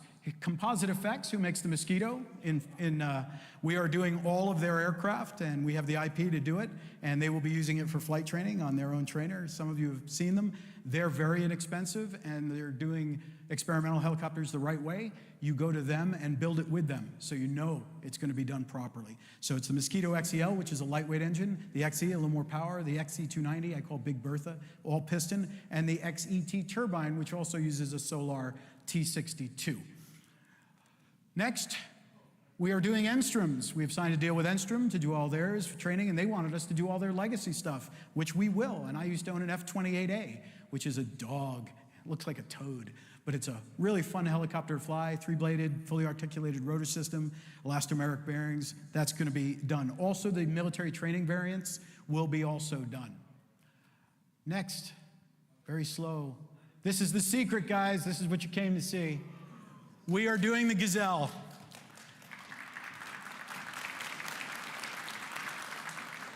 For many years, I owned a Gazelle. I love flying it. It is a pilot's machine. And then Turbomeca said, oh, by the way, we're not going to do engine overhauls anymore. You can go piss up a rope. So a company in Hungary bought the entire manufacturing line, and the FAA said, oh, you can't buy anything from them. It's not certified. So if anyone knows Callaway Cars, they made the twin-turbo Corvette. Anybody remember this from the 80s? Reeves, who unfortunately just passed away recently, he was my partner in this helicopter, and we flew the hell out of this thing. And we're going to do both variants, all 4 really. The D, the G, which has the smaller Astudillo 3A, and the 14, which is the bigger horsepower one. Soon to be, that's 2025. You'll start seeing pictures of it now that it's out of the bag. But we've already got it flying in our simulator, fly-inside flight simulator. So we're just cleaning up the art and putting all the new instruments in it. Fast, maneuverable, and sexy. What else? We got fully functional SCAS and stability augmentation. You've been asking for it, we got it. It's coming out probably in the next month or so. And then after that, a fully functioning autopilot. Right? Yes, for helicopters, you will be able to fly anyway. Dick Smith, who I have the rights, I don't know if anyone has our Jet Ranger, but we've got VHDIK, which is the one he used to fly around the world solo. More power to him, because I wouldn't do that. But that had an autopilot, a very rudimentary Collins 841H, and we will have that functioning with nav and GPS coupling. Then there's going to be an internal cockpit tablet pad for additional features, like the ag spraying and that kind of thing. No more external heli manager management console. Everything's going to be inside. We only had to do that for DRM purposes. It wasn't in the marketplace version. You click on a switch in the cockpit, you get a little pop-up. That'll be done probably with the next update release. Thank you. Come and visit us at our booth. We're at 3:30. We've got the Sims. We'd love to talk to you guys, hear what you want or don't want, or what you like and don't like. I just want to have a few minutes left, 5:47 according to the shot clock. I'm happy to take questions about anything that we do at this point. Yell them out. Actually, we're a little behind our time, actually, so we need to move on. If you're actually done, I'm sorry. Don't let anyone ask me questions. They'll come to your booth, so it's even better. I'm sorry. It says I got 3 minutes and 26 seconds. I know, and you did us a favor by ending early. That's what happened. Oh, I see. See that?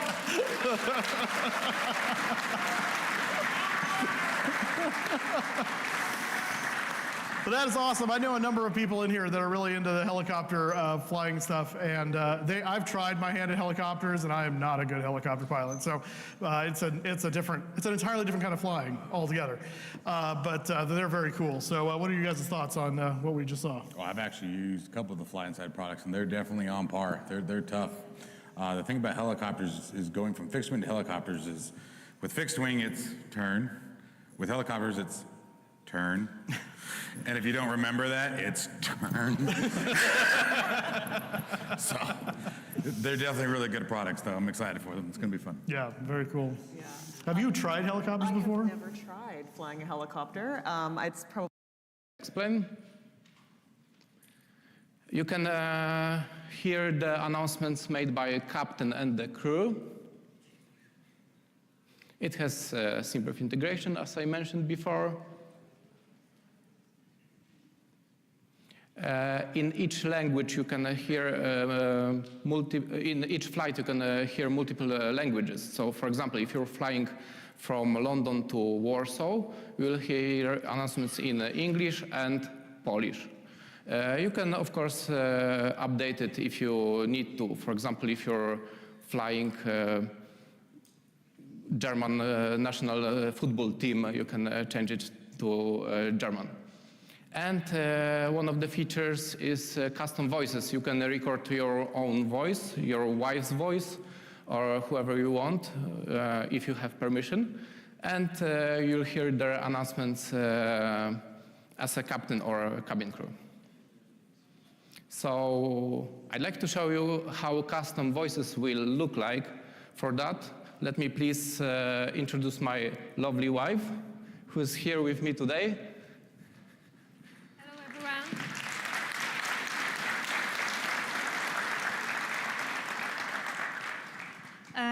My name is Elizabeth, the better half. Above all, I'm also pleased to be today with you. This is my second time at Fsexpo, and I really enjoy it. Okay, so my main role is that my voice is used as a crew member named Elizabeth. You can find me in Premium Voices library. Now I'm sure you know how I sound in real life. So let's move on and see what Kabi can do with my voice. Of course, Ella is premium voice, as you could hear. So there is a short preview how she speaks in more than one language. Hopefully, yes. Welcome aboard on this LOT Polish Airlines flight from Warsaw to London. Willkommen an Bord dieses LOT Polish Airlines Fluges von Warschau nach London. Bienvenido a bordo de este vuelo de LOT Polish Airlines desde Varsovia a Londres. Witamy na pokładzie polskich linii lotniczych LOT z Warszawy do Londynu. Bienvenue à bord de ce vol LOT Polish Airlines de Varsovie à Londres. Yeah. Bienvenido a bordo del volo LOT Polish Airlines de Varsovia a Londres. Bem-vindo a bordo desse voo da LOT Polish Airlines de Varsovia para Londres. We'll try again in a second. I guess it's because of this USB-C hub. Welcome aboard on this LOT Polish Airlines flight.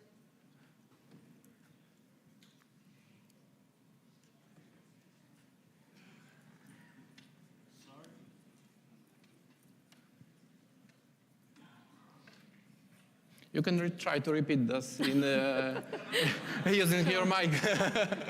No, thank you. Maybe the output.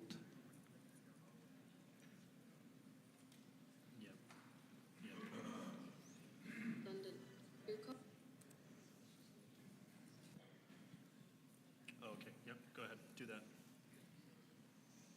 Go back full screen. All right, we'll try to put the mic near to the MacBook speakers.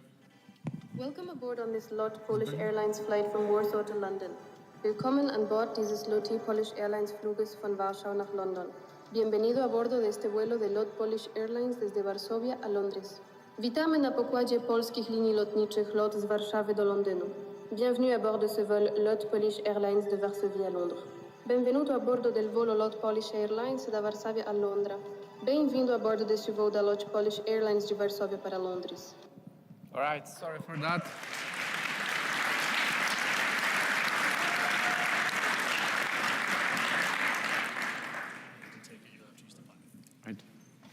Okay, so hope you're still there. That was a short example how AI can take one voice and output it as another voice in multiple languages. So Kabi creates announcements for each stage of the flight, like taxi, safety announcement, descent information, and so on. Here's another short example how it looks like in sim.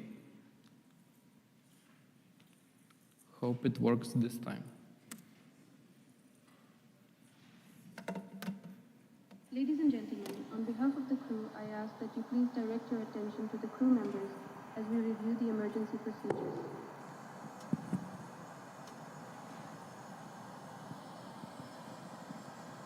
Cabin crew, prepare for takeoff. We are now climbing to our cruising altitude. We will be starting our in-flight service shortly. You can find our Sky menu in the seat pocket in front of you. Wir steigen jetzt auf unsere Reiseflughöhe. Wir werden in Kürze mit unserem Bordservice beginnen. Unser Sky Menü finden Sie in der Sitztasche vor Ihnen.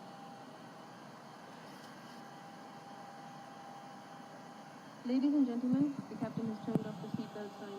You may now move around the cabin, but we recommend that you keep your seatbelt fastened while seated in case of unexpected turbulence. All right, please let me move forward as I'm running out of time. So Kabi is live for over a week right now.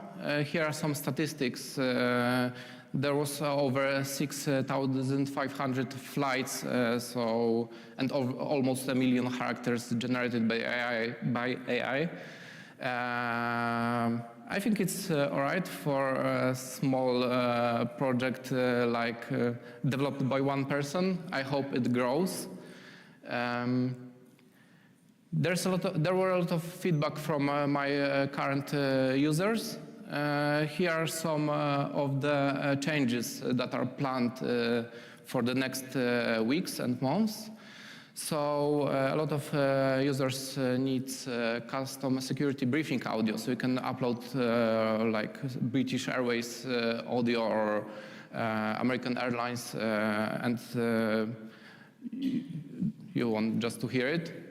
Announcements text preview, it's like you can have small text and see what is currently set and what eventually will be set. More AI, as I said, most of the scenarios are scripted now, not all of them, but a lot of them. So I want to put more AI into it, so Kabi will react better. Flight stage detection improvements, so now it uses only simulator events. And GSX integration would be great, that's said by users. And of course, voices improvements, so like dialects. If you're flying in North America, you'll hear a North American accent. If you're flying in UK, you'll hear UK accent. So Kabi currently is at $29. It's flat rate for lifetime. Up to the end of this weekend, you can use this code for 50% off. That's all from me. Thank you very much.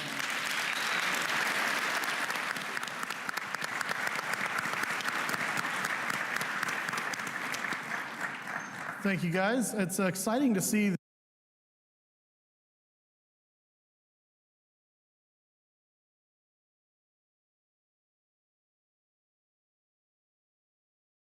Tracking devices. They sense your intent and attention. And our latest model, the Tobii Eye Tracker 5, allows for gearless head and eye tracking. It enables you to control the in-game camera by using your eye and head movements. Some games also take advantage of the unique capabilities that eye tracking offers with things like gaze-based target selection. So the Tobii Eye Tracker 5 gives you an amazing feeling of immersion, right? As if you're there in the game. And it's compatible with a large number of titles. It's the perfect solution for longer play sessions because you don't have to wear anything on your head. You sit down and it just works. We pride ourselves in the robustness of the signal, its accuracy, and the ability to play in any lighting condition, from a very bright and sunny room to pitch darkness. And glasses, even aviators, are no problem. The feeling of being able to look around while getting to keep your hands on your favorite control system is truly remarkable. And the eye tracker mounts under the screen. And in this case, we have a typical sim setup, truck sim in this case, regular 16:9 monitor. And the problem I hinted at earlier also applies to ultra-wides. It's the problem in head tracking of wanting to look around in the game beyond the range of motion of your head while still looking at the monitor. And we've been working with the community to solve this problem and to polish it across different situations. For example, we've been hearing that I would like to use head tracking to look over my shoulder down at the runway. I would like to look behind me in a dogfighting situation. Or I'd like to even look at overhead instruments. So typically, how would you achieve that using traditional head tracking? How do you get bigger camera rotation in the game? Anyone?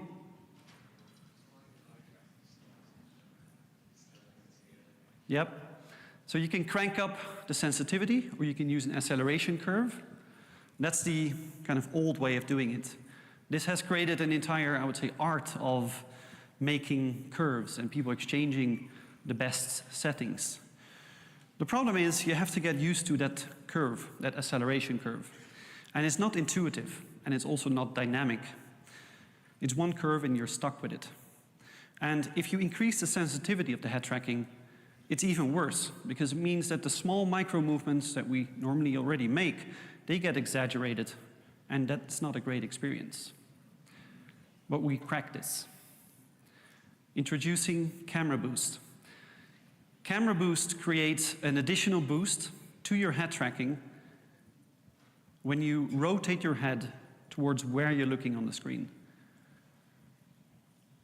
Might be difficult to wrap your head around, but the boost basically gets stronger the further away from the center of the screen you're looking, and the more your head rotates in the same direction as you're looking.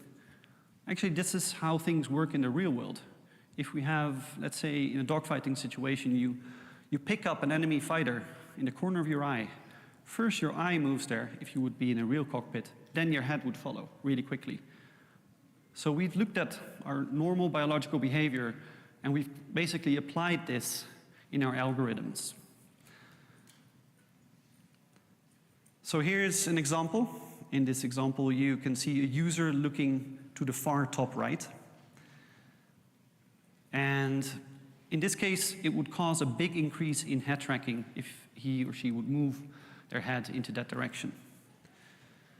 And here's another example where the user looks a little bit to the bottom left. In this case, it would cause a very slight increase in head tracking sensitivity into that direction. Now, this is great for VFR flying, when you need to see out of the cockpit, but also great for other types of flying where you need to look at all the instruments IFR, no matter where in the cockpit those instruments are located. Now, we have just released this feature in a big space simulation game, Star Citizen, and I want to roll a quick video of a Tobii ambassador called Obsidian Ant.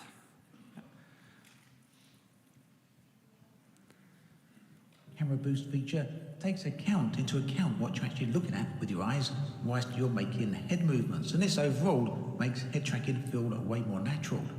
For example, if I look towards the left of the screen and then turn my head right, you can see the camera turns to the right.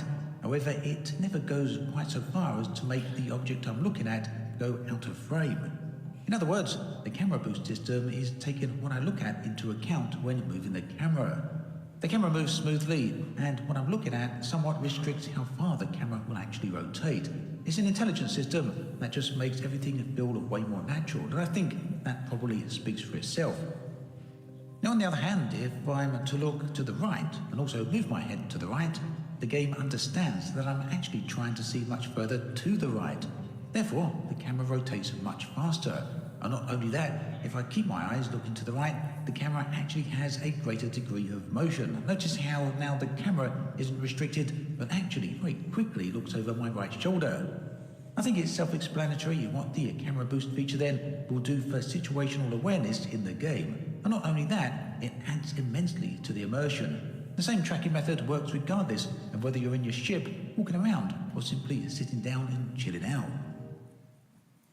Right, in this case you probably noticed a little bubble that's just for illustration purposes, so you can get an idea of exactly where, in this case, Obsidian Ant is looking at.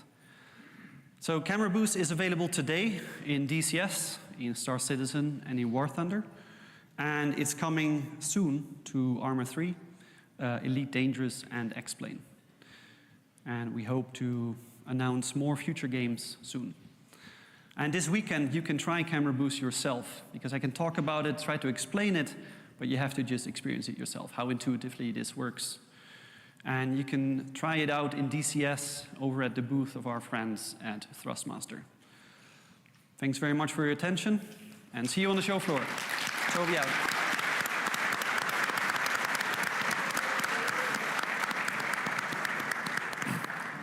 All right, thank you, Tobii. I know for me personally, I'm kind of newer to the Tobii eye tracking thing. I love it, but what he talked about just now was one of the biggest things.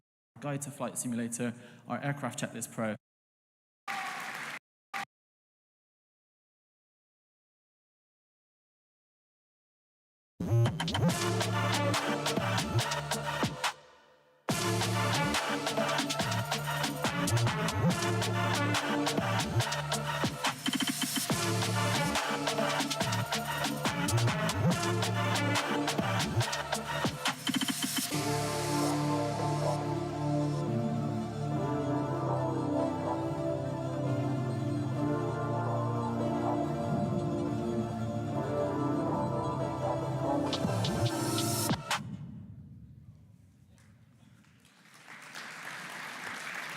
Thank you, thank you, thank you. So hello everyone, my name is Callum from SoFly. You may recognize me from other places as well, but I love developing products, and today I'm pleased to announce our USB Ultimate Bundle, which as you saw contains 11 products, all for the value of $70. But I'm not here just to kind of advertise stuff. I have a bunch of other things as well to talk to you about today. So we do have other bundles on sale as well, which includes our Weather Enhancement Pack, our World Enhancement Pack, and for those 24% of you who are brand new to flight simulation, we have our Sim Starter Bundle as well, which contains our Guide to Flight Simulator, our Aircraft Checklist Pro, and also soon Better Camera Presets Pro as well. So I'm here today to talk about 3 different things with you. That is just the first thing, is our bundles. But the second thing I'm going to talk to you about today is Eco Soundscapes, our most recent product. We released this about 2 weeks ago, had some fantastic feedback, and essentially, if you've not heard of it, it will inject sounds across the world that will enhance Microsoft Flight Simulator from cities, airports, forests, rivers, you name it. There is a new sound for it. Now, we had lots of feedback initially, so I'm just going to present to you 3 different things that are coming from our roadmap today. The first one is going to be new aircraft environmental sound effects. So this will be local to different aircraft sizes, and also feature a large bank of sounds as well.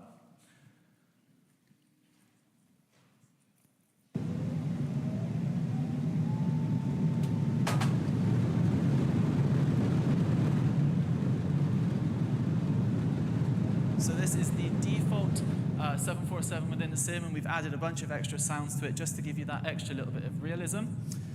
The second part of the roadmap will be ATC Chatter. So this is fantastic, especially if you're going to be using it on Xbox. And all it does is it will regionalize locations. So if you're flying above UK airspace or US airspace, you will hear specific sound effects to that region. And also it will be very realistic depending on your phase of flight. So if you're in the cruise, for example, you're going to hear from control. But if you're on the ground, you're going to hear more of the ground conversations as well. So here's just a very quick sample of that. BlueBird 729, speed 250 knots. 250 knots, BlueBird 729. Britian 602, reduce the holding speed now. Reducing holding speed now, Entropy.Aero Charger. BlueBird 347, reduce speed 250 knots. And then finally, the last part of the roadmap today for Eco Soundscapes is our global automated sounds. So we heard your feedback. There are some sounds that are missing, but that is a technical issue that we are working on, and it will be coming out very soon. And also, we're going to get rid of the performance issues, because now, instead of it being localized to different locations, it is going to be across the world. So it doesn't matter where you're flying, we're going to be able to pick up exactly where you're flying, what time of day, and you're going to hear crickets at night, you're going to hear birds during the day, and all sorts of other cool sounds. Again, here's just a very quick preview for you.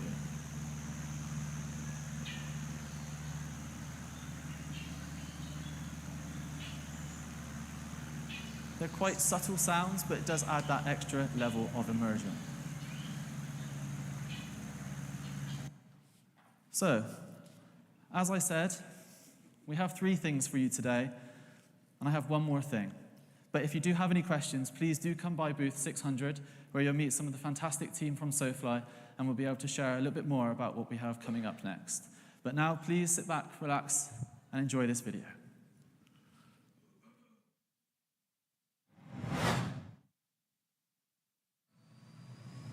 Good morning, Captain.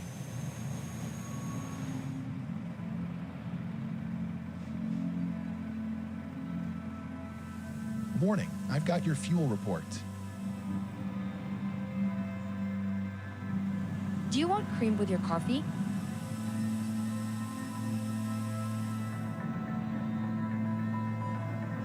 Good morning, everyone, and welcome on board your American Airlines flight to Las Vegas. Thanks for the fuel report.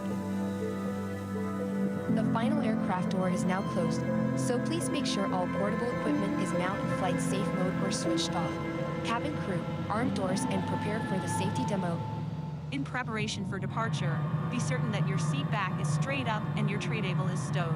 Make sure that your carry-on items are placed completely under the seat in front of you. Portable telephones are not approved for use in flight. However, you may use certain other electronic devices when advised by your crew. There are 8 emergency exits on this aircraft, 2 at the front, 2 at the rear, and 4 in the middle. Take a moment to locate the exit nearest you. On behalf of the captain and your entire crew, it is our pleasure to have you aboard.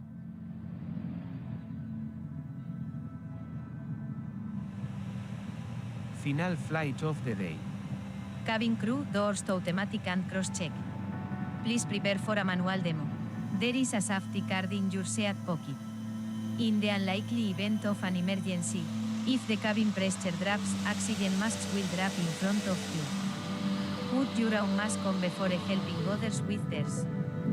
Pull the mask towards you, put it over your nose and mouth and breathe normally. Now that we're in the air, just a few safety reminders. When seated, keep your seatbelts fastened. We will be out with a drink service and duty-free shortly. We hope you're enjoying your flight with us. Now please sit back and relax whilst we prepare our first service for you. As we reach our cruising altitude, we want to give you the chance to sit back and relax. Your comfort is important to us, so we'll leave you now to relax and enjoy your flight. Pretty peaceful flight so far. Got any plans when we get to Vegas? We have an incident in the cabin. Someone is a bit intoxicated and people in the galley. Can you put on the fasten seatbelt sign? The weather at our destination is looking bad with lots of rain. We may have to hold for a little bit once we get closer. We are now approaching our destination. So now please put your seats in the upright position, tray tables away, armrests down and window blinds open. The cabin crew will now pass through completing their final checks in preparation for landing.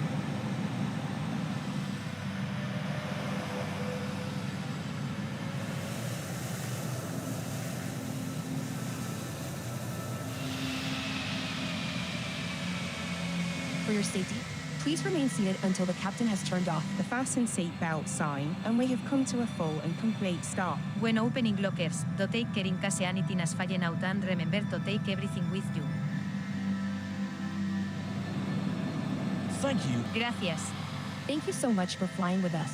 Cabin crew, doors to manual. Chocks attached. You're free to disconnect the parking brake. Welcome to Las Vegas. Thank you for choosing to fly with us today, and we wish you a fabulous stay.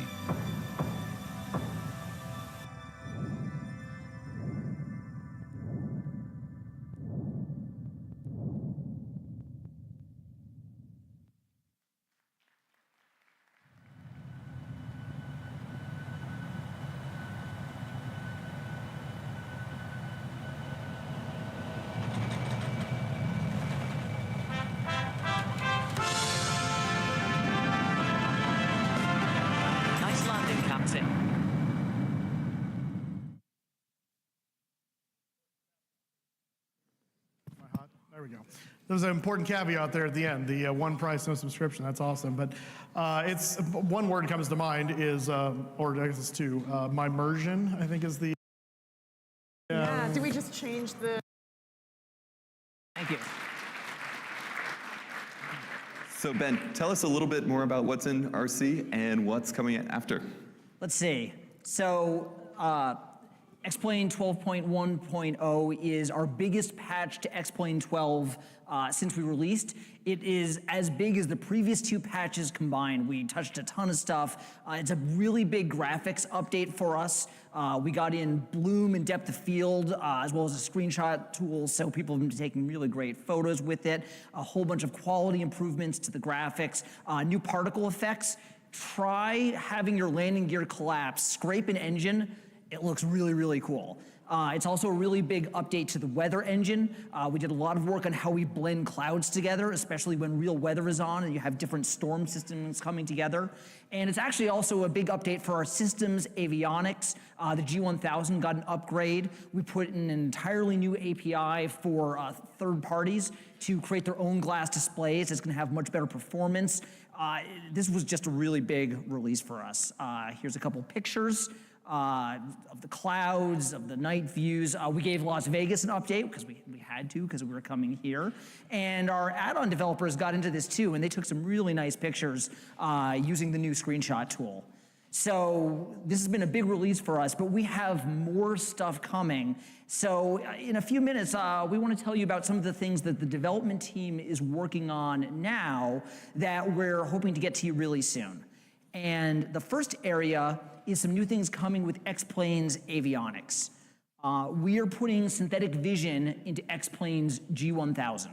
So this is going to be synthetic vision. You'll be able to see terrain, water, obstacles, as well as things from your flight plan and route built into the sim. This will also work with add-on aircraft that use our G1000.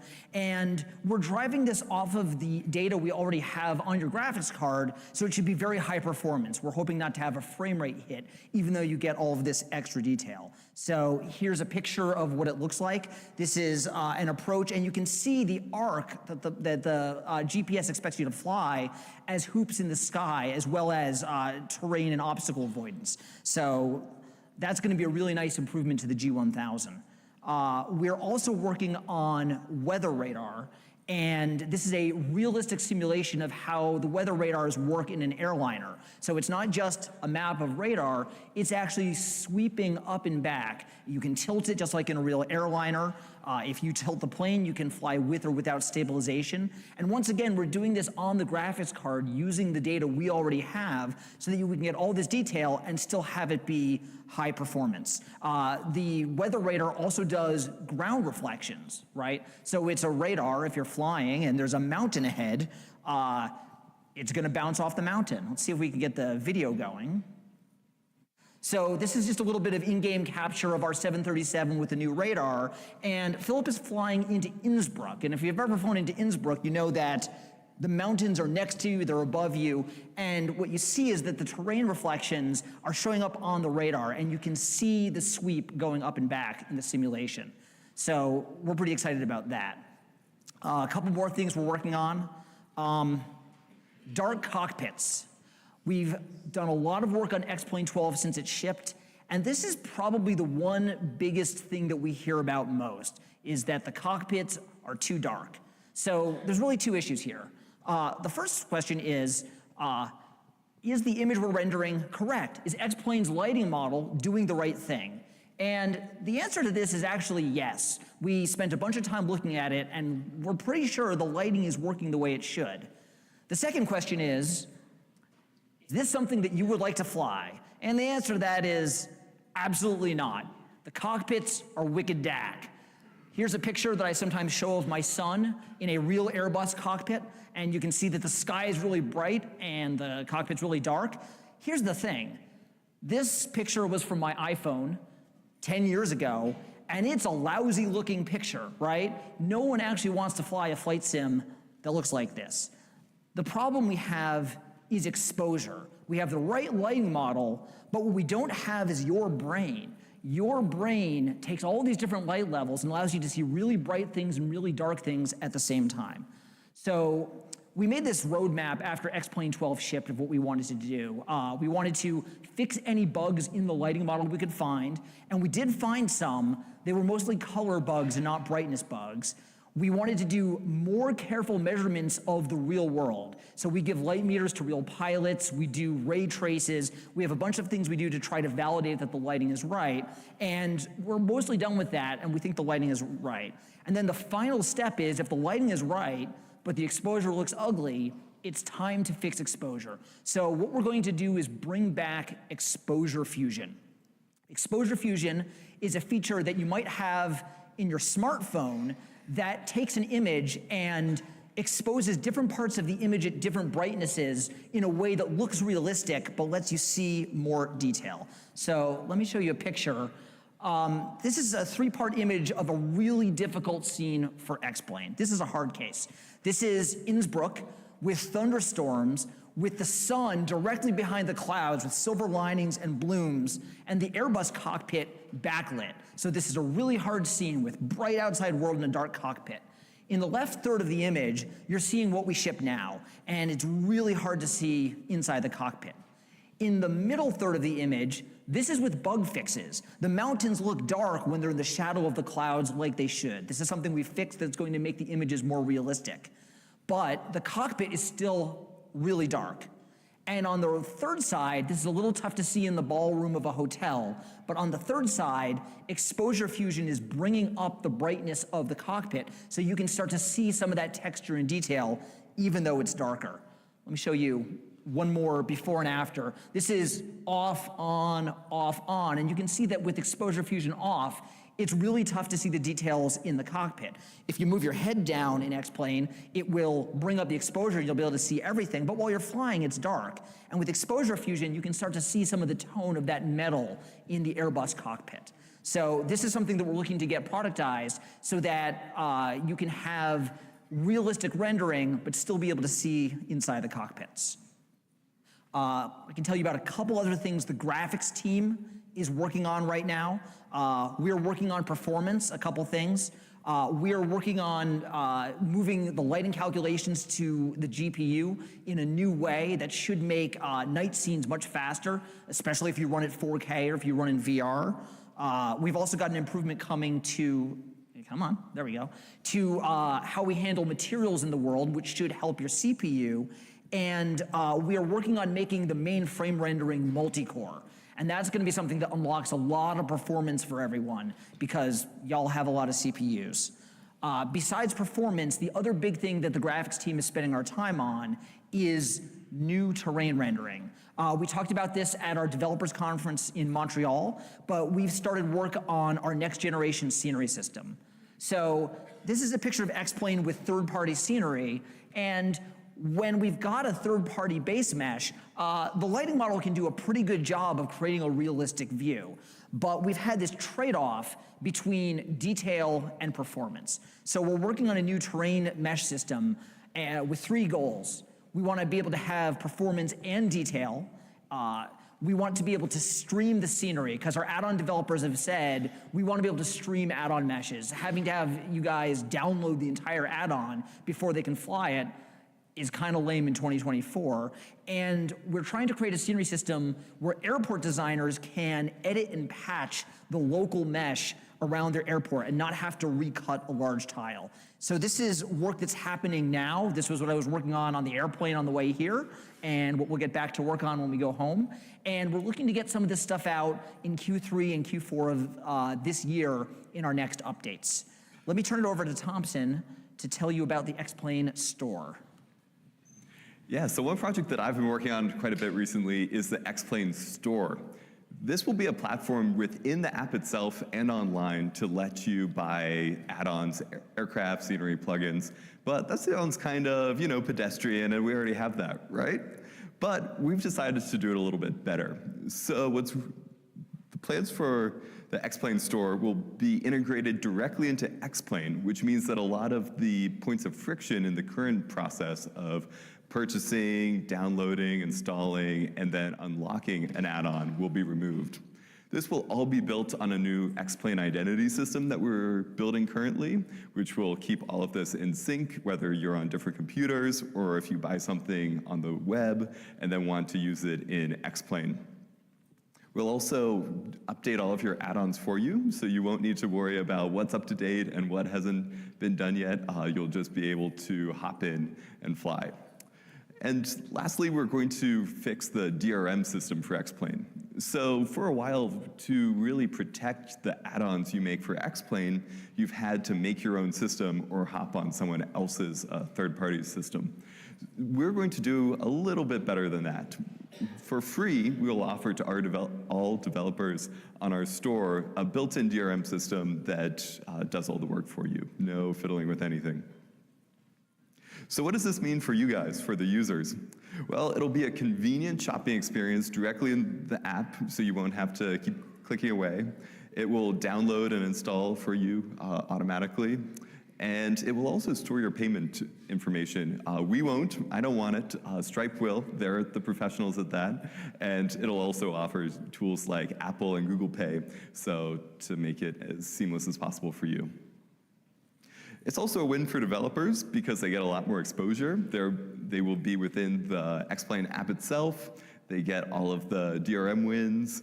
And we're also focused a lot on the quality control. So I know that a lot of folks have had trouble with certain add-ons from certain companies, and we hope to really raise the bar on what's acceptable in a marketplace. One part of getting ready for the X-Plane store system is our new WebSocket API. So as I was preparing these slides, I asked ChatGPT to, make a graphic explaining WebSockets to me. And I'm not going to try to explain this to you, and I'm not sure what it was thinking. The fact is, it didn't know what it was thinking. But let me tell you what it means. So the big thing about WebSockets for us are lowering barriers to entry to X-Plane.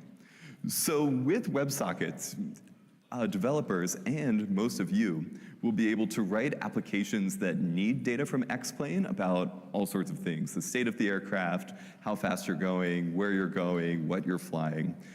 You'll be able to get that data from X-Plane, and then on the way back, you'll be able to send data to X-Plane, either setting those values or sending commands to X-Plane. This will really unlock a lot of people to use all of this data that X-Plane knows about without having to make your own complicated plugin or counting on users to install that.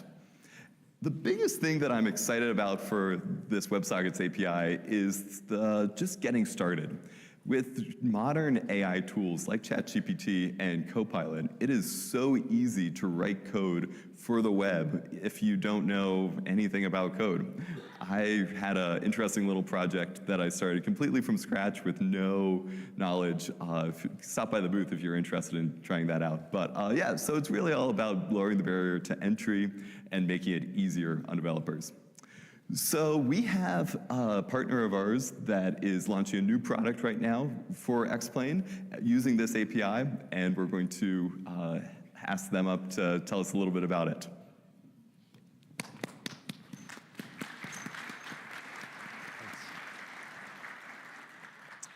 I guess there's a big play button here, and that'll do it. All right. Hi, folks. Thanks, Thompson. I'm Alex List. I'm a commercial multi-engine pilot and also instrument rated. My background is at the intersection of aviation and software.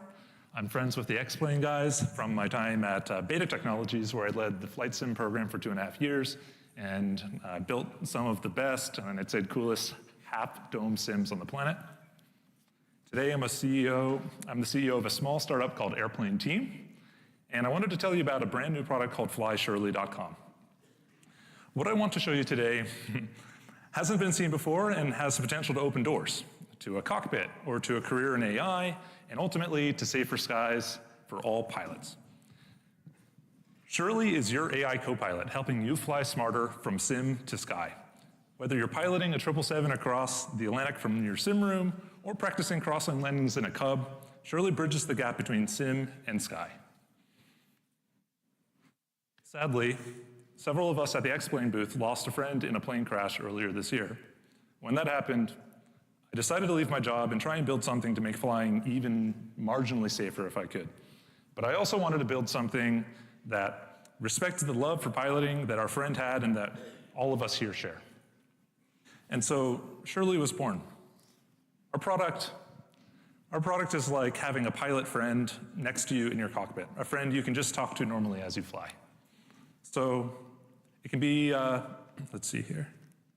It can be quite handy to find an airport when you're flying a Cub without avionics, or if you're in a gimbal helicopter where it's hard to take your hands off the controls. And if you're trying to debug an issue in a DA42 with their 700-page POH, Shirley can help with that. Or if your autopilot fails in IMC on your 172. Or if you just want to save time and money, backing up your checklist as you speak out the steps in your before landing flow. And if you just need to ask Shirley, hey, Shirley, what's the keyboard shortcut for doubling the speed of time? Well, Shirley's got you covered for that as well. So our vision has always been from sim to sky. Pilots who practice and learn with Shirley in the sim could later learn to fly with Shirley in the sky. This means that teamwork and skills developed in a sim could later be applied in the air and vice versa. That's a theme that's gone around a lot today. And because I knew it was going to take a lot of effort to run Shirley offline on a pilot's iPhone or iPad, not to mention the criticality of always delivering the correct and truthful information to a pilot who's piloting an actively operating airplane. So a few months ago, Thomson reached out and said, hey, we know you're a flight sim guy. There's this awesome sim community. Why don't you launch for simmers first? I think he was onto something, because in launching for a knowledgeable group of pilots in a controlled setting, we could better understand how aviators would interact with Shirley. What would they ask? You know, what could we improve related to the responses to meet pilots' needs? And that's why we're launching Shirley for X-Plane 12, using the WebSockets feature first announced at the X-Plane Dev Conference in shipping with 12.1. Shirley easily connects to X-Plane directly from our web app. Shirley can receive position and attitude information directly from X-Plane. And so it feels like they're in the airplane with you, like a co-pilot, monitoring your flight, backing you up, while providing you with information to help you the entire way. So when you're out simming with Shirley and doing a visual inspection of the Statue of Liberty, you can ask, you can ask about everything around you, and you can say, hey, which way to the closest helipad? And while you could just ask Shirley, yo, Shirley, could you teach me to fly gliders? And it would work okay. There's so much awesome sim content out there on the internet right now, made by many of you here. We thought we could leverage that passion by providing an opportunity for all of you creators. And we call it challenges. How about we have Shirley tell us how it works? Airplane teammate is up. Mic check when ready. I'm Shirley, your AI co-pilot. I provide assistance with flight operations, real-time information, and guidance through procedures. Your airspeed is now 72 knots. Climb rate and heading are stable. Following your current heading, you'll reach Plattsburgh International. Winds are 5 knots, gusting 15. Ready for the ultimate precision test? Introducing challenges with Shirley. Test your pilot skills with thrilling challenges. Think you can land like a real bush pilot? Try our shortest landing challenge and prove it. I'll guide you through each step and track your performance. Your landing distance was approximately 184 feet from your starting point. Great job. Now you can create your own aviation challenges. So I'm thinking I'll just kind of break it up by phase. Invent exciting scenarios, push your limits, and compete with friends or yourself. It's a new version of the STOL challenge, and so we're gonna go grab that. Okay, 1 notch, flaps are in. Copy that. Reduce throttle, flaps down, and aim for the marked spot. There it is.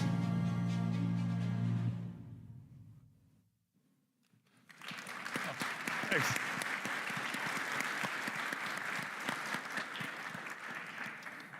Challenges with Shirley are an entirely new way of interacting with X-Plane. Challenges let you build, try, and remix missions made by you or other simmers, so you can train, compete, and have fun. And we want to make this a community thing. And so we intend to feature challenges made by community members, attributing to you and linking back to your Twitch or YouTube directly from our website. We'll also be streaming as we try out your work, the challenges that you make, and give tips and feedback on our Discord. In the coming weeks, we'll also be releasing additional challenges, including for vehicles such as Beta's Alea aircraft, and additionally new Shirley skills to use when you're building challenges. Challenges are really a great way to build familiarity and make the most of this new opportunity with AI. And we think you're really gonna have a ton of fun using it. So, in a time when companies are releasing AI co-pilots for everything it seems, except for flying, our product is like having a co-pilot friend sitting next to you in the cockpit, a real AI co-pilot. And best of all, by using Shirley, we'll all be part of something bigger than us, helping to bring this sort of technology, which started in Sims, to make it available for safer flying in the sky. Shirley is available today with a free trial at flyshirley.com and on a subscription pricing basis. You can stop by the X-Plane booth this weekend to try it in person and to complete in our STOL challenge. There's a Cessna and there's a Cub category, and winners get a free membership. So come through the X-Plane booth, try your luck at our STOL challenge, download X-Plane 12.1, create your challenge at flyshirley.com, and join us in building the future of flight from sim to sky, safe flying.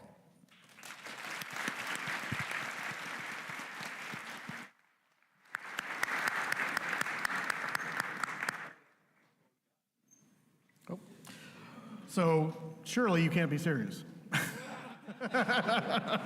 Had to say it. Thank you, X-Plane, and the Fly Shirley thing. That's really cool. They got some really innovative things coming on the horizon. In fact, one thing that piqued my interest was the weather radar, because I know that's something we've been clamoring for in another.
All right, well, that wraps up an exciting, exceptional, thrilling Fsexpo Friday. Thank you so much for being with us this afternoon. Thank you to the wonderful reaction panelists for keeping us entertained and engaged.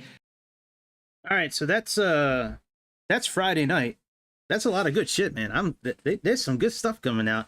I don't think most of it's going to come out on Xbox though, unfortunately, but I may have to get a PC. I may have to get a PC because that one ATC thing where you can talk to people and they respond back to you. I mean, that's amazing. That's way better than Beyond ATC. Like Beyond ATC is okay, but man, that is a game changer for sure. So it's currently, I don't even know what the fuck time it is where I'm at. What time is it? So it's almost 5 o'clock where I'm at. I'm gonna come back in 1 hour and start Saturday's expo. Start Saturday's expo up. I paid for the whole thing. I think it was like $15. So I'm gonna be putting this up again here, and I don't know. Maybe we'll do like, I don't know.